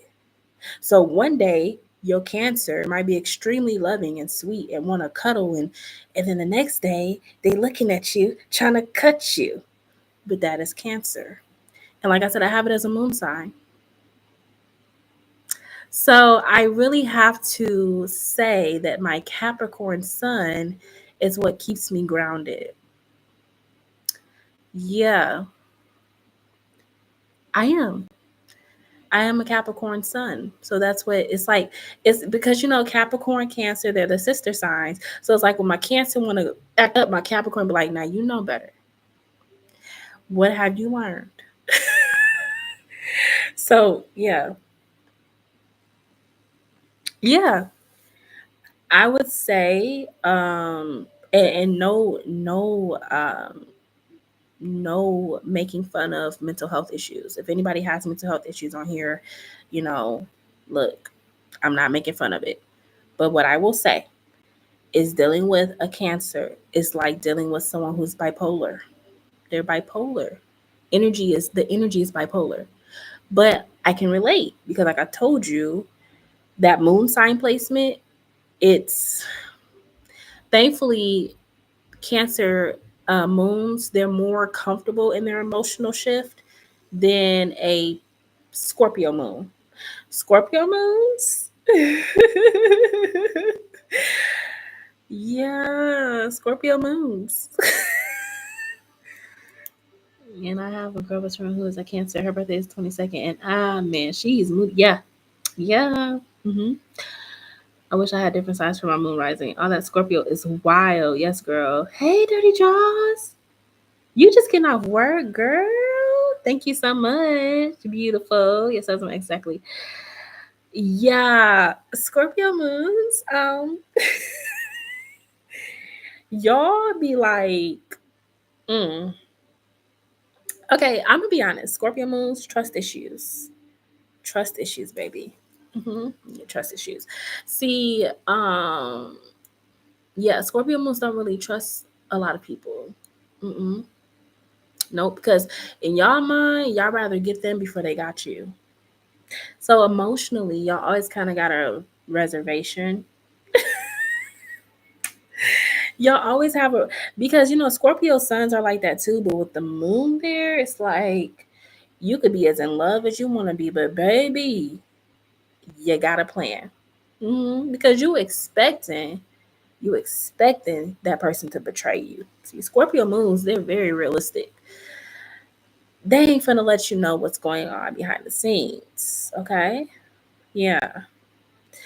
Yeah. So I know about Scorpio moons. I know about the Pisces moons too. I know about all the water sign moons. Like y'all are my soul sisters. You know? I get it. The water moons are crazy. The water moons are crazy. Pisces moons though, whew, um, so my daughter is a Pisces moon, and she be kind of like, I'm like, girl, where you at? She's as sweet as she want to be, but like when it gets too like much for her, she will go somewhere else. Like she will literally just go somewhere else, and I'm like, girl, I'm here. So yeah, I know about Pisces moons, but they say Pisces moons like they usually, as children, sometimes they have like a little bit of a rough relationship with the mom. So I'm working with her because like anything that I do that might trigger her as a Cancer moon. First of all, I feel her emotions. I don't really agree. I think my placements are balanced. My Virgo sign balances it. My Pisces moon, I always say that 10 steps ahead of him. Shade. Yeah, I mean, if you want to take it a shade, girl, you got to take it how you take it. But I'm trying to tell you, I have a Pisces moon child, and so I know exactly what I'm talking about. My daughter is a Cancer. She's the day after me, the 21st of June. She begins the Cancers. Your son's an Aquarius. You always steps ahead. That's the Virgo sun, though, Deb. That's your Virgo sun. And you know what? You're balanced because you're a Virgo sun and you're a Pisces moon. I just said that with me having like a Cancer moon and a Capricorn sun, it makes me more emotionally balanced because it's like my sun sign be checking my moon sign. So I don't get too crazy with it. But like just say like if you were a Pisces moon, but you had like a Libra sun, or you had like maybe a Gemini sun and you had a Pisces moon, that might create a little friction. My daughter's moves are a lot. Yeah, I'm telling you, the water placements. Yeah, but so yeah, my youngest son is an Aquarius, but he has a Sag moon. So he's gonna be the kid that's like he fell and bumped his knee. He'd be like, oh well, back to playing. I'm like, you're not hurting? Nope. That's my son, my youngest son. I already know. um, it does that. As far as like my oldest son, he is a Leo sun, Virgo moon. He struggles a lot with anxiety. hmm and wanting to be perfect and being admired. And I tell him all the time, like, son, you are amazing. You're a great kid. He's so smart. He has a lot of friends and stuff, but he gets anxiety real bad, y'all. So it's like that Virgo moon. I think that kind of contributes to his anxiety issues that he has. If I'm not mistaken, I think my daughter rising is a Leo and a moon in Taurus. You know what? They say like Taurus moons had a soft life. So, girl, you giving that girl a soft life. Taurus, they said the best moons to have is like a Taurus moon, Cancer moon. Um, it was another moon sign that I saw, but they say Taurus moons, you're having a soft life. She go up in life. She gonna have comfort. She's gonna have a soft life. She's gonna be one of those girls. She's gonna be a girl. Okay, ain't nobody gonna be coming into her space bringing the hateration. Okay, so yeah, Taurus moons is a nice placement to have for the moon. It really is. I love Taurus moons. I like Tauruses though. I like Tauruses. They're very just easygoing for the most part. Yeah. Yeah, like I said, my so then let me see. So I already told you my daughter. My daughter's double water. She actually is triple water. She's triple water. She's a Scorpio sun. She has a Pisces moon and she has a Scorpio rising. hmm Um. So yeah, she's a triple sun. And then my second daughter, she's a Libra. She has a Taurus rising and she has a Gemini moon. hmm And that's why she's my Sour Patch Kid, and I will forever call her that. She is definitely a Sour Patch. I attribute it to her ear placements. hmm Um, yeah, she's a Sour Patch. As beautiful as she want to be, she got all that Venus energy, but woo, she is something. My mom was a Taurus, and although I loved her to pieces, we either got along great or butt heads a lot. Yeah, because Tauruses don't like change. Tauruses like things to stay the same. They're fixed signs, and so they don't like. I mean, they will they will change, but it takes a long time for a Taurus to change. And so Geminis are innovative. Geminis just date with the next thing. Like, hey, like let's switch it up. Geminis, that's how you are. And so for a Taurus, that can be very frustrating sometimes because Taurus is like, no, this is comfortable. Let's just keep it like this. And Gemini is like, no, I don't want comfort. I want to explore. I want to have fun. I want creativity. So it's like, as a parent child dynamic, yeah, I can see that. I can see that. I think, like with me, the more challenging kid that I have, I love her, of course, but she's more challenging is Libra. The Libra child. Whew, y'all. And it's just like, she's just so the girl is just everywhere. And I'm like, my first two kids, they would sit down when I told them to sit down. They would eat their food when I told them to eat their I told her that she's like, no, no, no, no. And then if you try to like tell her like you better sit down and eat your food, she'll come up to you and she'll pop you. I'm like, like what kind of kid is this? And you're one? Excuse me? I'm a Pisces moon, but I grew up very close to my mom, though. She still babies me. That's good. That you know what? That is an amazing relationship to have with your mother. As a Pisces moon, that's great. That really is. And I'm gonna be honest with you, Deb. Your mom, she probably created that dynamic for you because maybe her life wasn't like how it is for you, so she made that choice. Because just because you have a moon sign doesn't necessarily mean that you're gonna have a dynamic like they explain. Because if you go on TikTok, it'll tell you about the moon signs and what your moon could have meant for your relationship with your mother. Also, what your sun sign could mean for relationship with your father. So, yeah, I think that having a Gemini mom, oh yeah, yeah, she was gonna make sure that you had a good life. Geminis are mothers, Gemini mothers. I think that to me, they're more outgoing as moms. They're more accepting too. That's why me and my aunt were always on the go. My Leo bestie, yes, yeah. So yeah, that's it. I mean, my 1 year old, she's She's something. I love her. I love her. And it's just like, man, when I was pregnant with you, was I like, did I do anything? Cause it's like it's like she came out and she's just like, I'm gonna get my lick back. But I know she's the one. So realistically, I know she'll evolve. But it's kind of hard. Yeah, my daughter views me as the fun mom, and when she knows I'm a mom at the end of the day, yeah, Gemini moms are fun. Like, yeah. Now, granted, you do have your flip side to that, but for the most part, Gemini moms are really fun. They are, and they're more open with their kids. Like, they can have those conversations with their kids, and they're more a little bit more accepting of their kids being different or whatever. Hey, Ashley, how you doing? Thank you. You can go ahead and drop your question. I'm surrounded around Scorpio men, my uncle, dad, and look, cousin. That's so crazy you say that. It's mainly because, like, my mom's a Scorpio, and my mom's she's a November Scorpio. I told y'all my daughter's a Scorpio, but she's an October Scorpio. So October Scorpios to me are a little different. Um, yeah, but so mom's a Scorpio, daughter's a Scorpio, best friend's a Scorpio. I have a lot of Scorpios around me too. hmm Thank you. Love reading for you. Please, you're single. Okay. I want to do like the Angel Oracle deck. I really like them for love readings. And then we'll support it with some tarot. Ours, the October one. Yeah, like what day? Because my daughter, she's October 23rd. So she's right on the cusp of Scorpio and Libra. She's like right in between.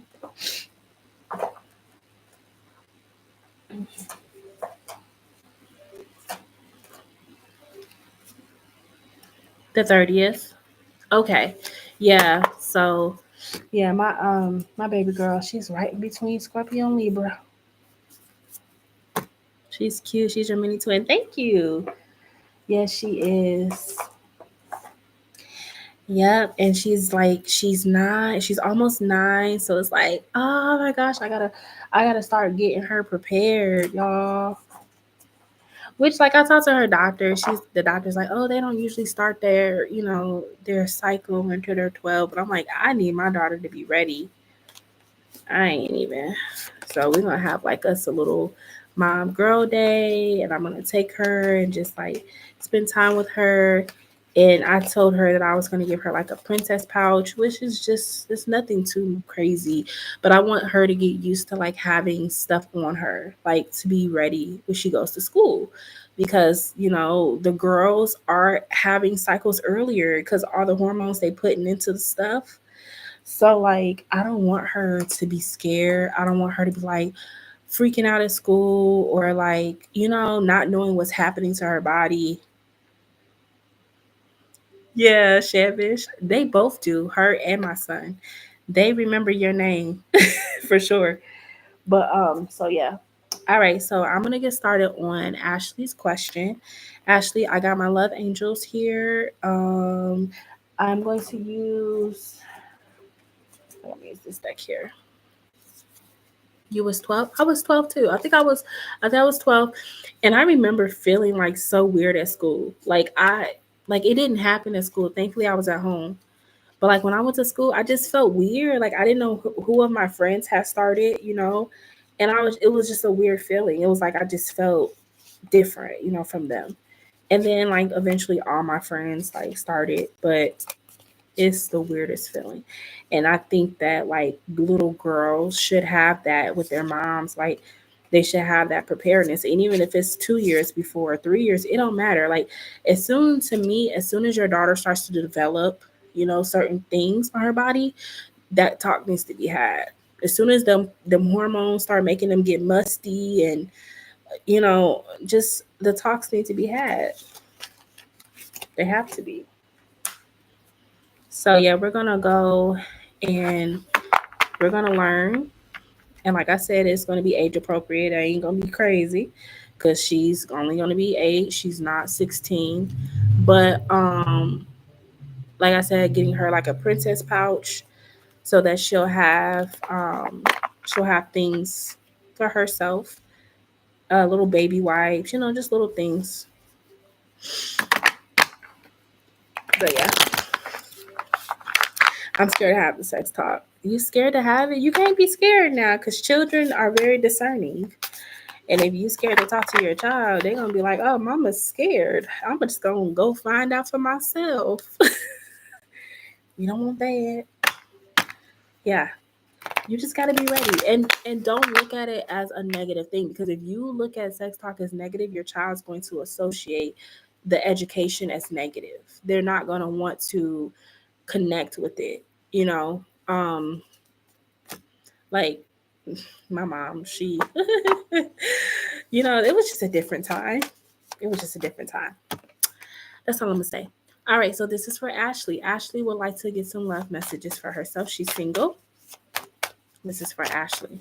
Love messages for Ashley. She's single. What's coming for Ashley in love? Ooh, Ashley, you got the passion card. And it says, allow your heart and soul to sing with joy. Okay. So we got passion. What else do we have for Ashley? Her love life. I feel like, Ashley, your love life is going to get much sweeter. You have here heart-to-heart conversations, honestly discuss your feelings with each other. So the fact that there's two people in each card, it gives me an idea that you are getting ready to connect with a soulmate, okay? And it's going to be like sparks when y'all first meet, because I got the passion card. 1 second. You also have the card, it is safe for you to love. And it says, open your heart to give and receive the highest energy of all. So, Ashley, it's looking like you getting ready to connect with somebody, or you already have, maybe. Tell me more about Ashley for love.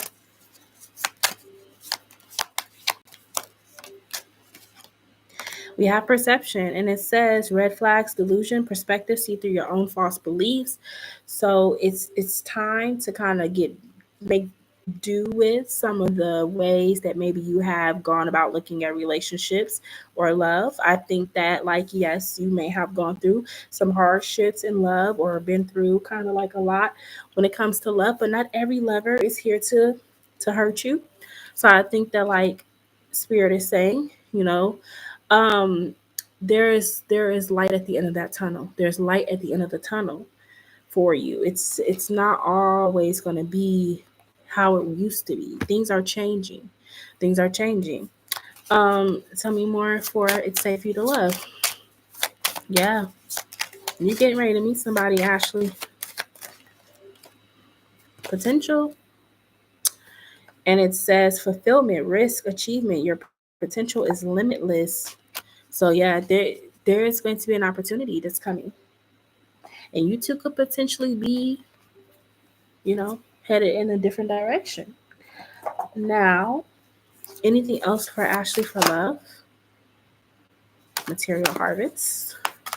When I see the material harvest, it kind of reminds me of the Seven of Pentacles. So it could have taken a minute for you to get here, but you're here. Okay. After some time alone and having to wait on spirit to give you what you want with the material harvest, now things are fully mature and ready to be received. Okay. You also have the disruption card. Now, the disruption card is here because this reminds me of the tower. And the tower is like something sudden is about to happen. Something that you were not expecting is about to happen in your love life. Okay. Then the next thing you have is emotional withdrawal. And I think that the emotional withdrawal card is talking about the fact that this change could be happening, obviously, because you may not be fully focused on it. And sometimes, like, when you're not fully focused on love or fully focused on being in a relationship, that's when it happens. So I see you have kind of like focused on other things, even though right now you're asking the question. It seems that you have focused on other things. You have found different ways to occupy your time instead of being like, so highly worried about your love life. Yeah, that's a long time. And it's a lot of people I find that have been waiting for a very long time for love, which is so crazy because it's like back, a long time ago, love used to just happen, but I think like we have all these shifts going on, with the economy and everything like that. And I think like people are starting to come back together now, you know, because for a second, let's just say 5 years, 2019. So that's when things got crazy in the world, you know. So I think some of that has to do with why it's been so long. But I think like again, we are getting in a time frame where people are starting to want to come back together, wanting to be connected again. But yeah, I see you are getting ready to meet a soulmate. Anything else about this person that's coming towards Ashley? The soulmate that's coming towards Ashley. So they came out as a King of Pentacles. So the King of Pentacles can be someone who's a little bit older or Earth sign. So that's Capricorn, Taurus, Virgo. Like I said, they could be a little older or a little bit more mature. Okay. You guys may connect. Now the Knight of Swords. So the Knight of Swords, when I look at the energy, it's like somebody that's very like they like to talk. So you might connect with them. Like y'all might have a lot of phone conversations, a lot of messaging back and forth. Okay. And then you have the Five of Pentacles is here with the Tower. You got the Tower. So I feel like that you're about to embark on a new chapter. And this energy of feeling left out in the cold for the last 5 years, because you have the Five of Pentacles, is over. That's over. You have the Tower now.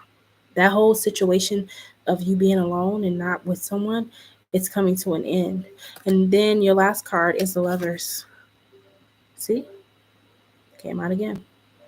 So Ashley, I think you are getting ready to move up out of that phase of your life, that chapter of your life of being single and um, not being able to get in a relationship and find love. Like I see it closing out and you going into a whole new sector of your life, a whole new chapter.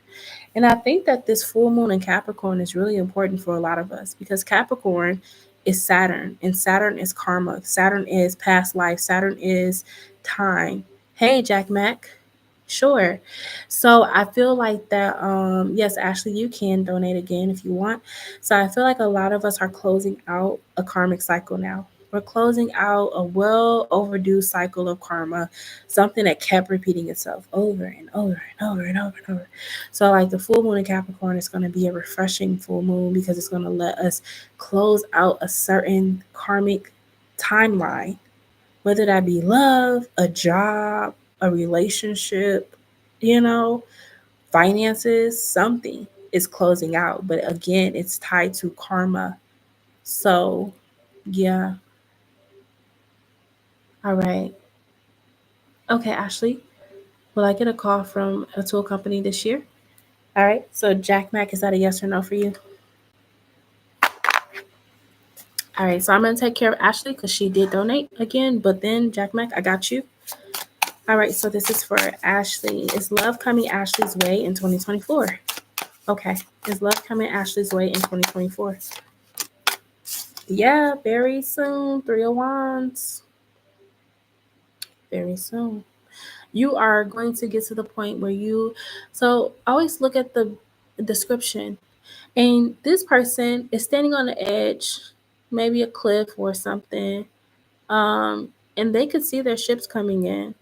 They're no longer like guessing. Like it's kind of like a harbor. And like you can see the ship. Like, yeah, it might be a couple feet away, but you can see it. Like that's your love life right now, Ashley. Tell me more about Ashley and love in 2024. You got the same card, and I literally put everything back.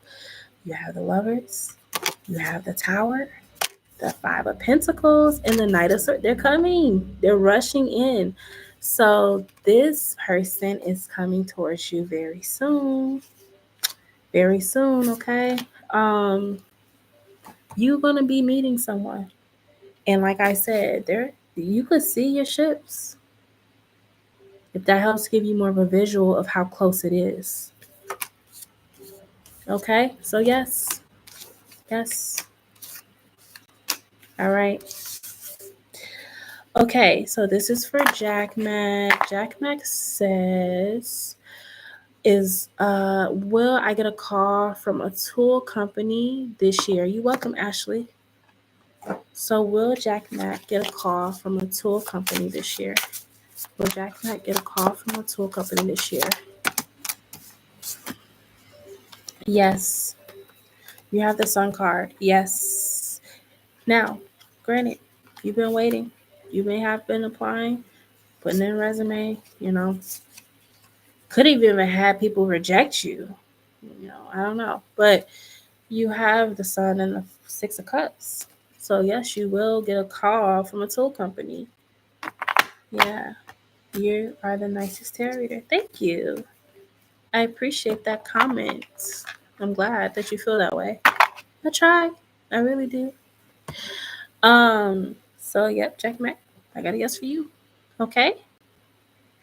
All right, you all. It is 1:06 a.m. This is a very late live for me, but it's been fun. I think the red lip kept me going because it's like, ooh, it's so vibrant. It kept me woke. But anyway, I am going to be off of here in about, I would give it about 10 more minutes. So if anybody has any questions, you want to donate, or you haven't had a yes or no yet, feel free to drop those comments, because, 10 minutes is all I'm going to give.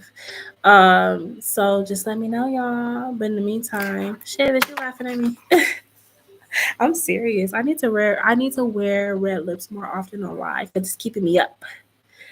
Every time I think I'm about to get sleepy, it's like, no, the red lips, keep it focused. Look. And then I have this red background, which is giving. It's giving. Okay. So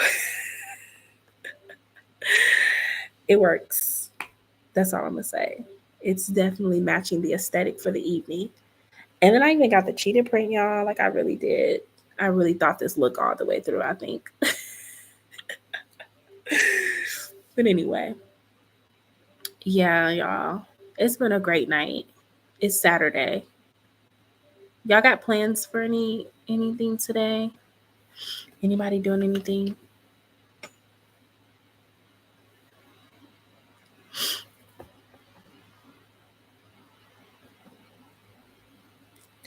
I don't think I have anything going on today. I don't think. Maybe I do. I am. Thank you so much. You are so sweet. Thank you. Yeah, I just feel like I was just telling my boyfriend, I think I'm at my curve, cuz like some women, they go through postpartum and it lasts like a year. I think for me it lasts 6 months cuz right when I hit 6 months, I start feeling like myself again. And so yeah, I've been taking more time to love on me. So thank you. I definitely have. Cause, oh yeah, two kids under 2. It's crazy. I'm praying I'm able to get VTO for Sunday because 24 hours isn't enough for me. Right. Ooh, girl. Yeah. You definitely be working your butt off, I will say. Do you plan on getting like a place or anything soon? If the economy is hard, so if you say no, I ain't judging. I promise I'm not. The economy is so hard right now. Yeah. The economy is bad. So if you able to not have to do that, that's yeah.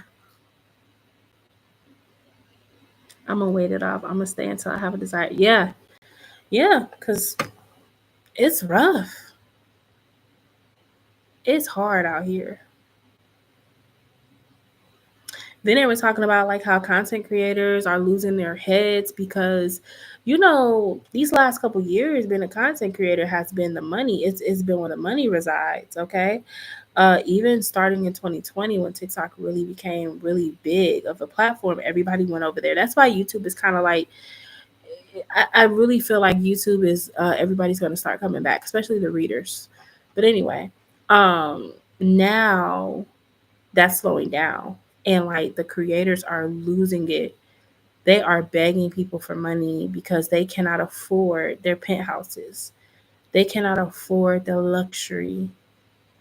And it just goes to show nothing's promised. Always live a little beneath your means because it's rough. Nope, not at all. And that's what I was saying. If you can stay with family and they're not giving you no hard time, do it. Do it. This is not the time to prove that you could be on your own. Like seriously. Because people are struggling. People are struggling bad. That's why I'm like super grateful for you guys and your donations. And like, I don't take it for granted. I don't sit here and boast like, oh, you guys should be grateful I'm giving you time. Like, no, it's the other way around. I am so thankful for every last one of y'all, even the ones that just come and look for 30 seconds and click off. Like, it don't matter because you guys, like, these times are rough. I want to know if TikTok ban will be held up to TikTok. You're making income. Mm-hmm. And it's a dangerous game, and it's not dangerous as far as like, oh, you're using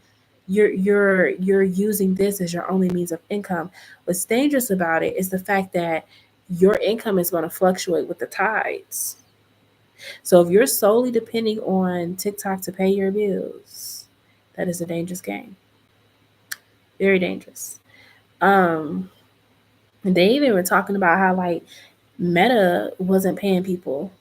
Like, the family, the McClure, if you like know about YouTube era and then like that Instagram era, the McClure family, you know who I'm talking about. They have like the two twin girls, and then they had a little boy. It does. Yeah.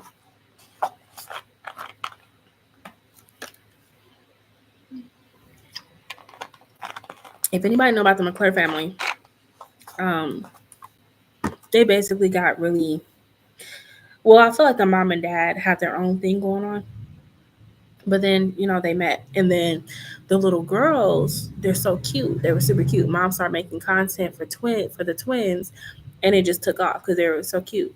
And so anyway, um they're much older now, but like the mom was complaining because it was like YouTube would play their videos and stuff, people would watch their videos and they would get the views and all that, but YouTube will not pay them.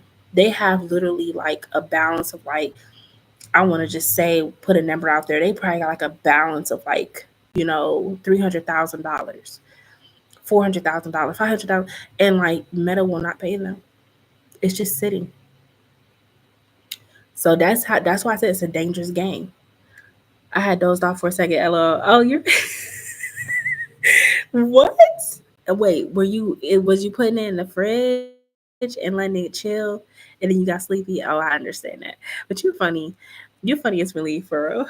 That's not their no, he's not. He's not their biological dad. And it was like we were shocked because like he looked like he looks like that those could be his girls.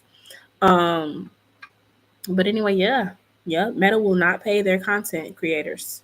They are People are pissed. Imagine like you getting all these views, you're getting all of these clicks, and you're not getting the money. It's just sitting. And you reaching out to customer service, nobody's responding to you, like they don't care. Yeah. Yeah. And then y'all, so if you don't know about the McClure family, I know you know about pouring more. Oh, you funny. I know you know about Rissa and Quan, right? So here's the theory to my. This is just my speculation. Now, granted, they probably really did break up, Rissa and Quan. They're a very popular YouTube couple, very popular. But part of me feels like desperate times call for desperate measures. And I feel like that every content creator reaches their peak, right? You don't watch couple channel, but you know who Rissa and Quan is, right?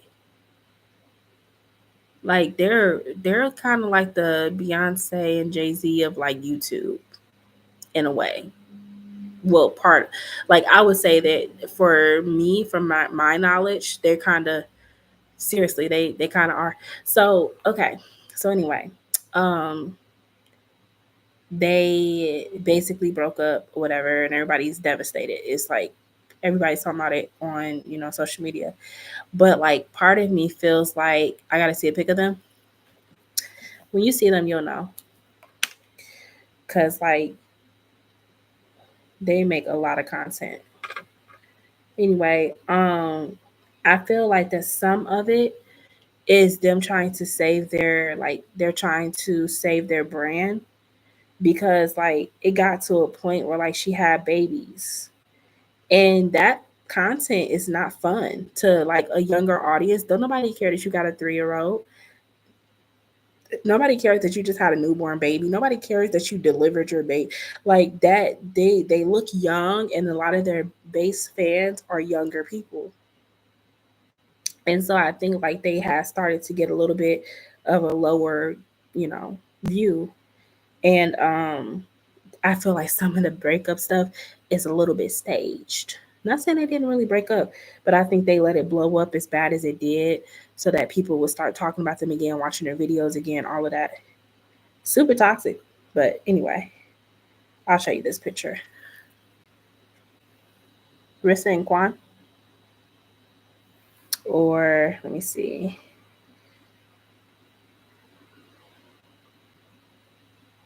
Let me take this picture. This one, she was like pregnant with their first son.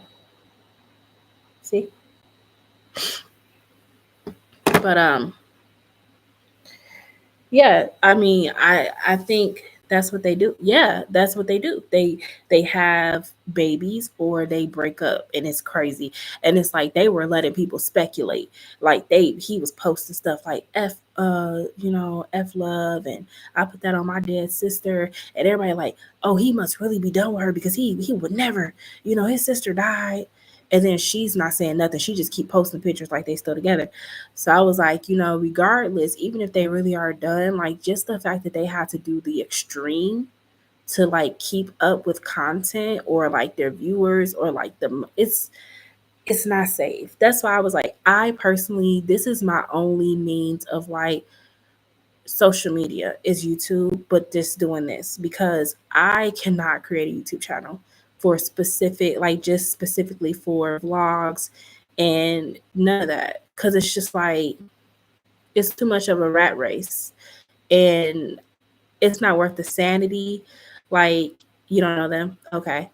Um, it's not worth the sanity. It's not worth like the mental breakdowns because you're daily filtering through thousands of negative comments and people just talking crazy on your name, and you end up on the shade room for the most negative stuff. Like, they talking about Miss Netta and Charles. Anybody know about Miss Netta and Charles? If y'all don't, good. Save your brains. But if you do know who Miss Netta and Charles are, I'll just give you a little backstory. So Miss Netta is I don't want to call her a transgender because she didn't technically cut anything off, but she is in the feminine aspect of the relationship. And Charles is like the husband or whatever. So anyway, Miss Netta is a grown, full-blown man biologically. Looks like a man. There's no denying it. But anyway, I keep saying she, he. See how confusing it is? They, them. I don't know what the hell the pronoun is. Basically, I'm gonna just say Miss Netta. Miss Netta basically went on to TikTok and was talking about how they don't like black women, and white women are smarter, that if they want to be like anybody they'll be like a white woman, because basically black women were like basically saying like, you're saying you're not a woman but you're cosplaying. And it's just like, it was crazy. So anyway, it's all over TikTok now. It's all over TikTok. So like, that's what I'm talking about. Like, it's not worth the sanity. You see how crazy you would have to be to deal with that? Like, people telling you that you cosplaying, and even though it might be true, like, It's just too much. So yeah, y'all. You gotta have multiple streams of income. I'ma just say that. The ones that put all their eggs in one basket, they are struggling right now. I know Netta and Charles. But did you see what I was talking about, Smeely? Hey, Mr. Hermit. Do Amira still have love for me? So, Mr. Hermit, I need you to do me a favor. Could you please make sure to like the live? Make sure you subscribe if you are new. And then I will be more than happy to ask if Amira still has love for you. Um, but yeah, Smeely, you see that whole situation? And how now they trying to cancel Miss Netta? But Miss Netta was on the aunties. I ain't here to make it fun of nobody. I really try not to be in that type of energy. But sweetheart, when I tell you Miss Netta wig was sliding and it was just like bright lights all on the hairline and the yeah, she was on the aunties, and the aunties consist of Blueface Mom, Black China, well, her name ain't Black China no more, but everybody know Black China Mom. Okay, Tokyo Tony. Um, who else was on there?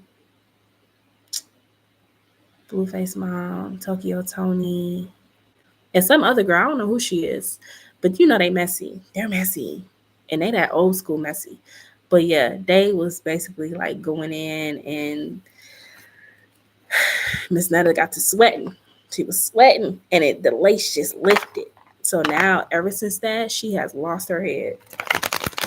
She got bullied because everybody was talking about her because she been boasting and how her man can afford Louis Vuitton, and she's getting her purses out of bags. It's insane. All right, so Mr. Herman, thank you for the like. Let's see. For Mr. Herman, do Amira still have love for Mr. Herman? Do Amira still have love for Mr. Herman? Do Amira still have love for Mr. Herman? Let's see, Mr. Herman. Okay, you coming up as a King of Wands. I don't know. Are you a fire sign? Aries, Leo, Sagittarius? I don't know. But you are coming up as a King of Wands. And we have the Five of Cups. Uh-oh. Oh. Did you do something you regret? Did you do something that you regret? Or did you do something and you feel like you messed up? I feel like she still does have love, but she doesn't really know if y'all have a long-term future anymore. She's kind of like not really knowing if y'all are going to be back together on that level, or she'll be able to build with you and have kids and whatnot, whatever her plan was when y'all got together, whatever she thought y'all were going to be.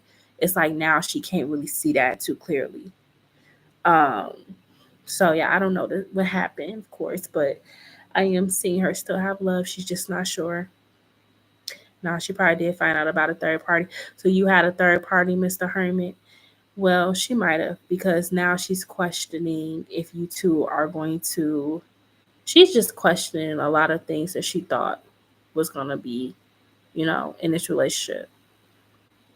Just kind of having like a reflecting on the relationship and being like, man, I should have seen them signs, or I should have known, like I just see her doing a lot of that. Oh, she had a third party? Oh, wow. She had a third party. Okay. Well, let's say this then. Miss Lady's confused. Miss Lady don't really know what she want to do. She still got love for you, but she don't know what she wants to do. So you're the one that was left in the Five of Cups energy, huh? It's really unfortunate. It's really unfortunate. But since the tables are turned, then the Seven of Cups is here. So her being confused on what she wants. She's confused on what she actually is desiring in relationships. That's good, Mr. Herman. Yeah, you don't deserve that. You don't deserve to be put in a third party. You don't. And people got to stop doing this. Like, I get it. It's temptations. It's everywhere. But it's like people really have to stop stepping on one person to get to another, because that's a dangerous game. That's a real dangerous game. Okay, Deb, what's your yes or no? It's a dangerous game to play. Um, you know, it's not really, it doesn't work for neither party ever. Somebody always going to get hurt. So, all right. So, Deb has a yes or no. Anybody else here that has a question? I'm going to get off the live here at 1:30. So, yeah, why can't people ever just break up? Well, a lot of it is selfish nature. Selfish nature. You're welcome, Mr. Hermit. I don't understand how individuals are afraid of the karma that comes from that. Selfish nature. They know karma's coming from it, but they just don't think it'll happen anytime soon. You know? And some people, they have a hard time with restraint and self control. You know? Yeah. Unfortunately. So, all right. So, Deb, I'm going to go ahead and answer your yes and no. Anybody else here have a question before I get off of here? Anybody else? It's almost 1:30. Certain values weren't instilled in people. Yeah. And morals. Yeah. Or they seen their daddy get away with it, and they mama stayed. So why can't they do it? Why can't they do it? Or they granny, they seen their grandma stay. They seen their granny stay. A lot of it comes from that. And then the women ain't no better. Women cheaters, different. They different. They cut from a different cloth. They be they daddy's daughter, but they got their daddy's ways. You know what I'm saying?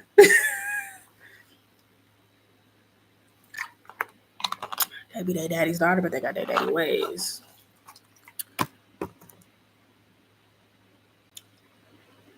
You said, wait, what? They be their daddy's daughter, but they got their daddy's ways. So they be the daughter, yeah.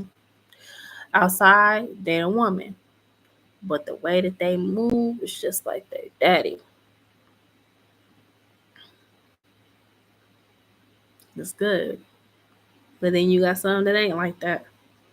You got some women that ain't like that. So that's good that you are like that you are a daddy's princess and you are all for women empowerment. But there are some women who are not like that. So, yeah. Yep. All right, Deb, what's your yes or no, love? And then I'll be off of here at 1:30. You can be a minute so you want to. Shit, bitch, you're something else. You believe it, you seen it. They be woo, they be. Oh man, y'all.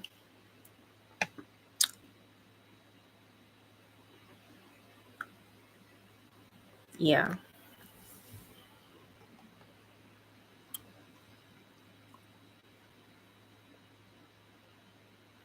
I don't feel like I'm a player like these men though. Yeah. Yeah, it's definitely when it comes to how they play, it's definitely not immoral. Yeah. It's hard to be that way when you have morals, and some don't, you know.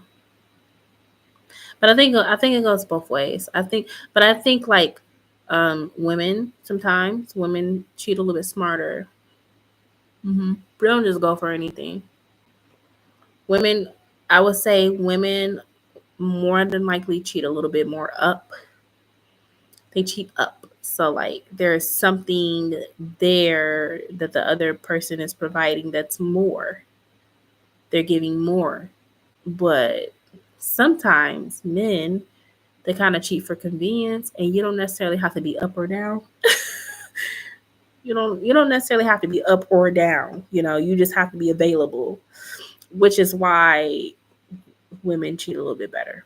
But it's still wrong, of course. But for the most part, yes, no, is a Libra already gonna realize he messed up his chance and burn the bridge with me? All right, so this is for Deb. Is the Libra already gonna realize that he messed up his chance and burn the bridge with Deb? We have the Nine of Swords here. Yeah, and you know what? I think that this is a situation. When I see the Nine of Swords, that's like somebody like there is so much energy of like you said, how they were just very rude to you and stuff like that. There's so much energy about that because it's like this person internally they feel like I'm hearing like a lot of self-conscious issues and like a lot of like mental issues. So they internalize a lot. And I think like if they felt any sense of rejection or anything, and I'm not saying that you provoked, because some people are just naturally just off. But what I'm saying is this person was already feeling low about themselves. This person was already feeling like depressed. Um, like I said, like self-worth value was just very low. And so they regret it in a way of like, I don't even, you know what? I don't even think this person regrets it. I think they just live in misery. They live in misery. Okay. They live in misery. And I keep feeling like that this is an energy of like, the only thing I could say that they will regret is, man, this is a real mental case here.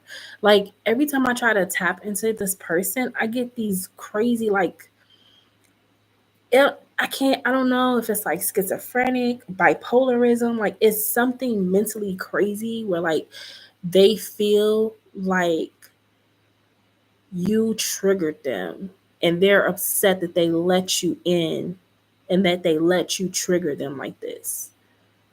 It's it's a rabbit hole. How to provoke when I asked was why is he acting funny and he went off and when I told him about himself. Yeah. So it's like I told you already, and I mean it's you can't really have any like reasoning to mental health issues. Like people that have mental health issues are they're irrationally charged. They are like they are irrationally charged. So the stuff that like we said you normally would just say, you would respond in a normal way.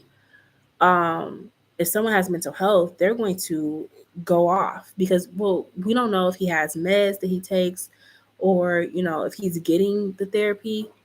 But if he's not, them normal conversations that you should be able to have with a person are not going to be normal.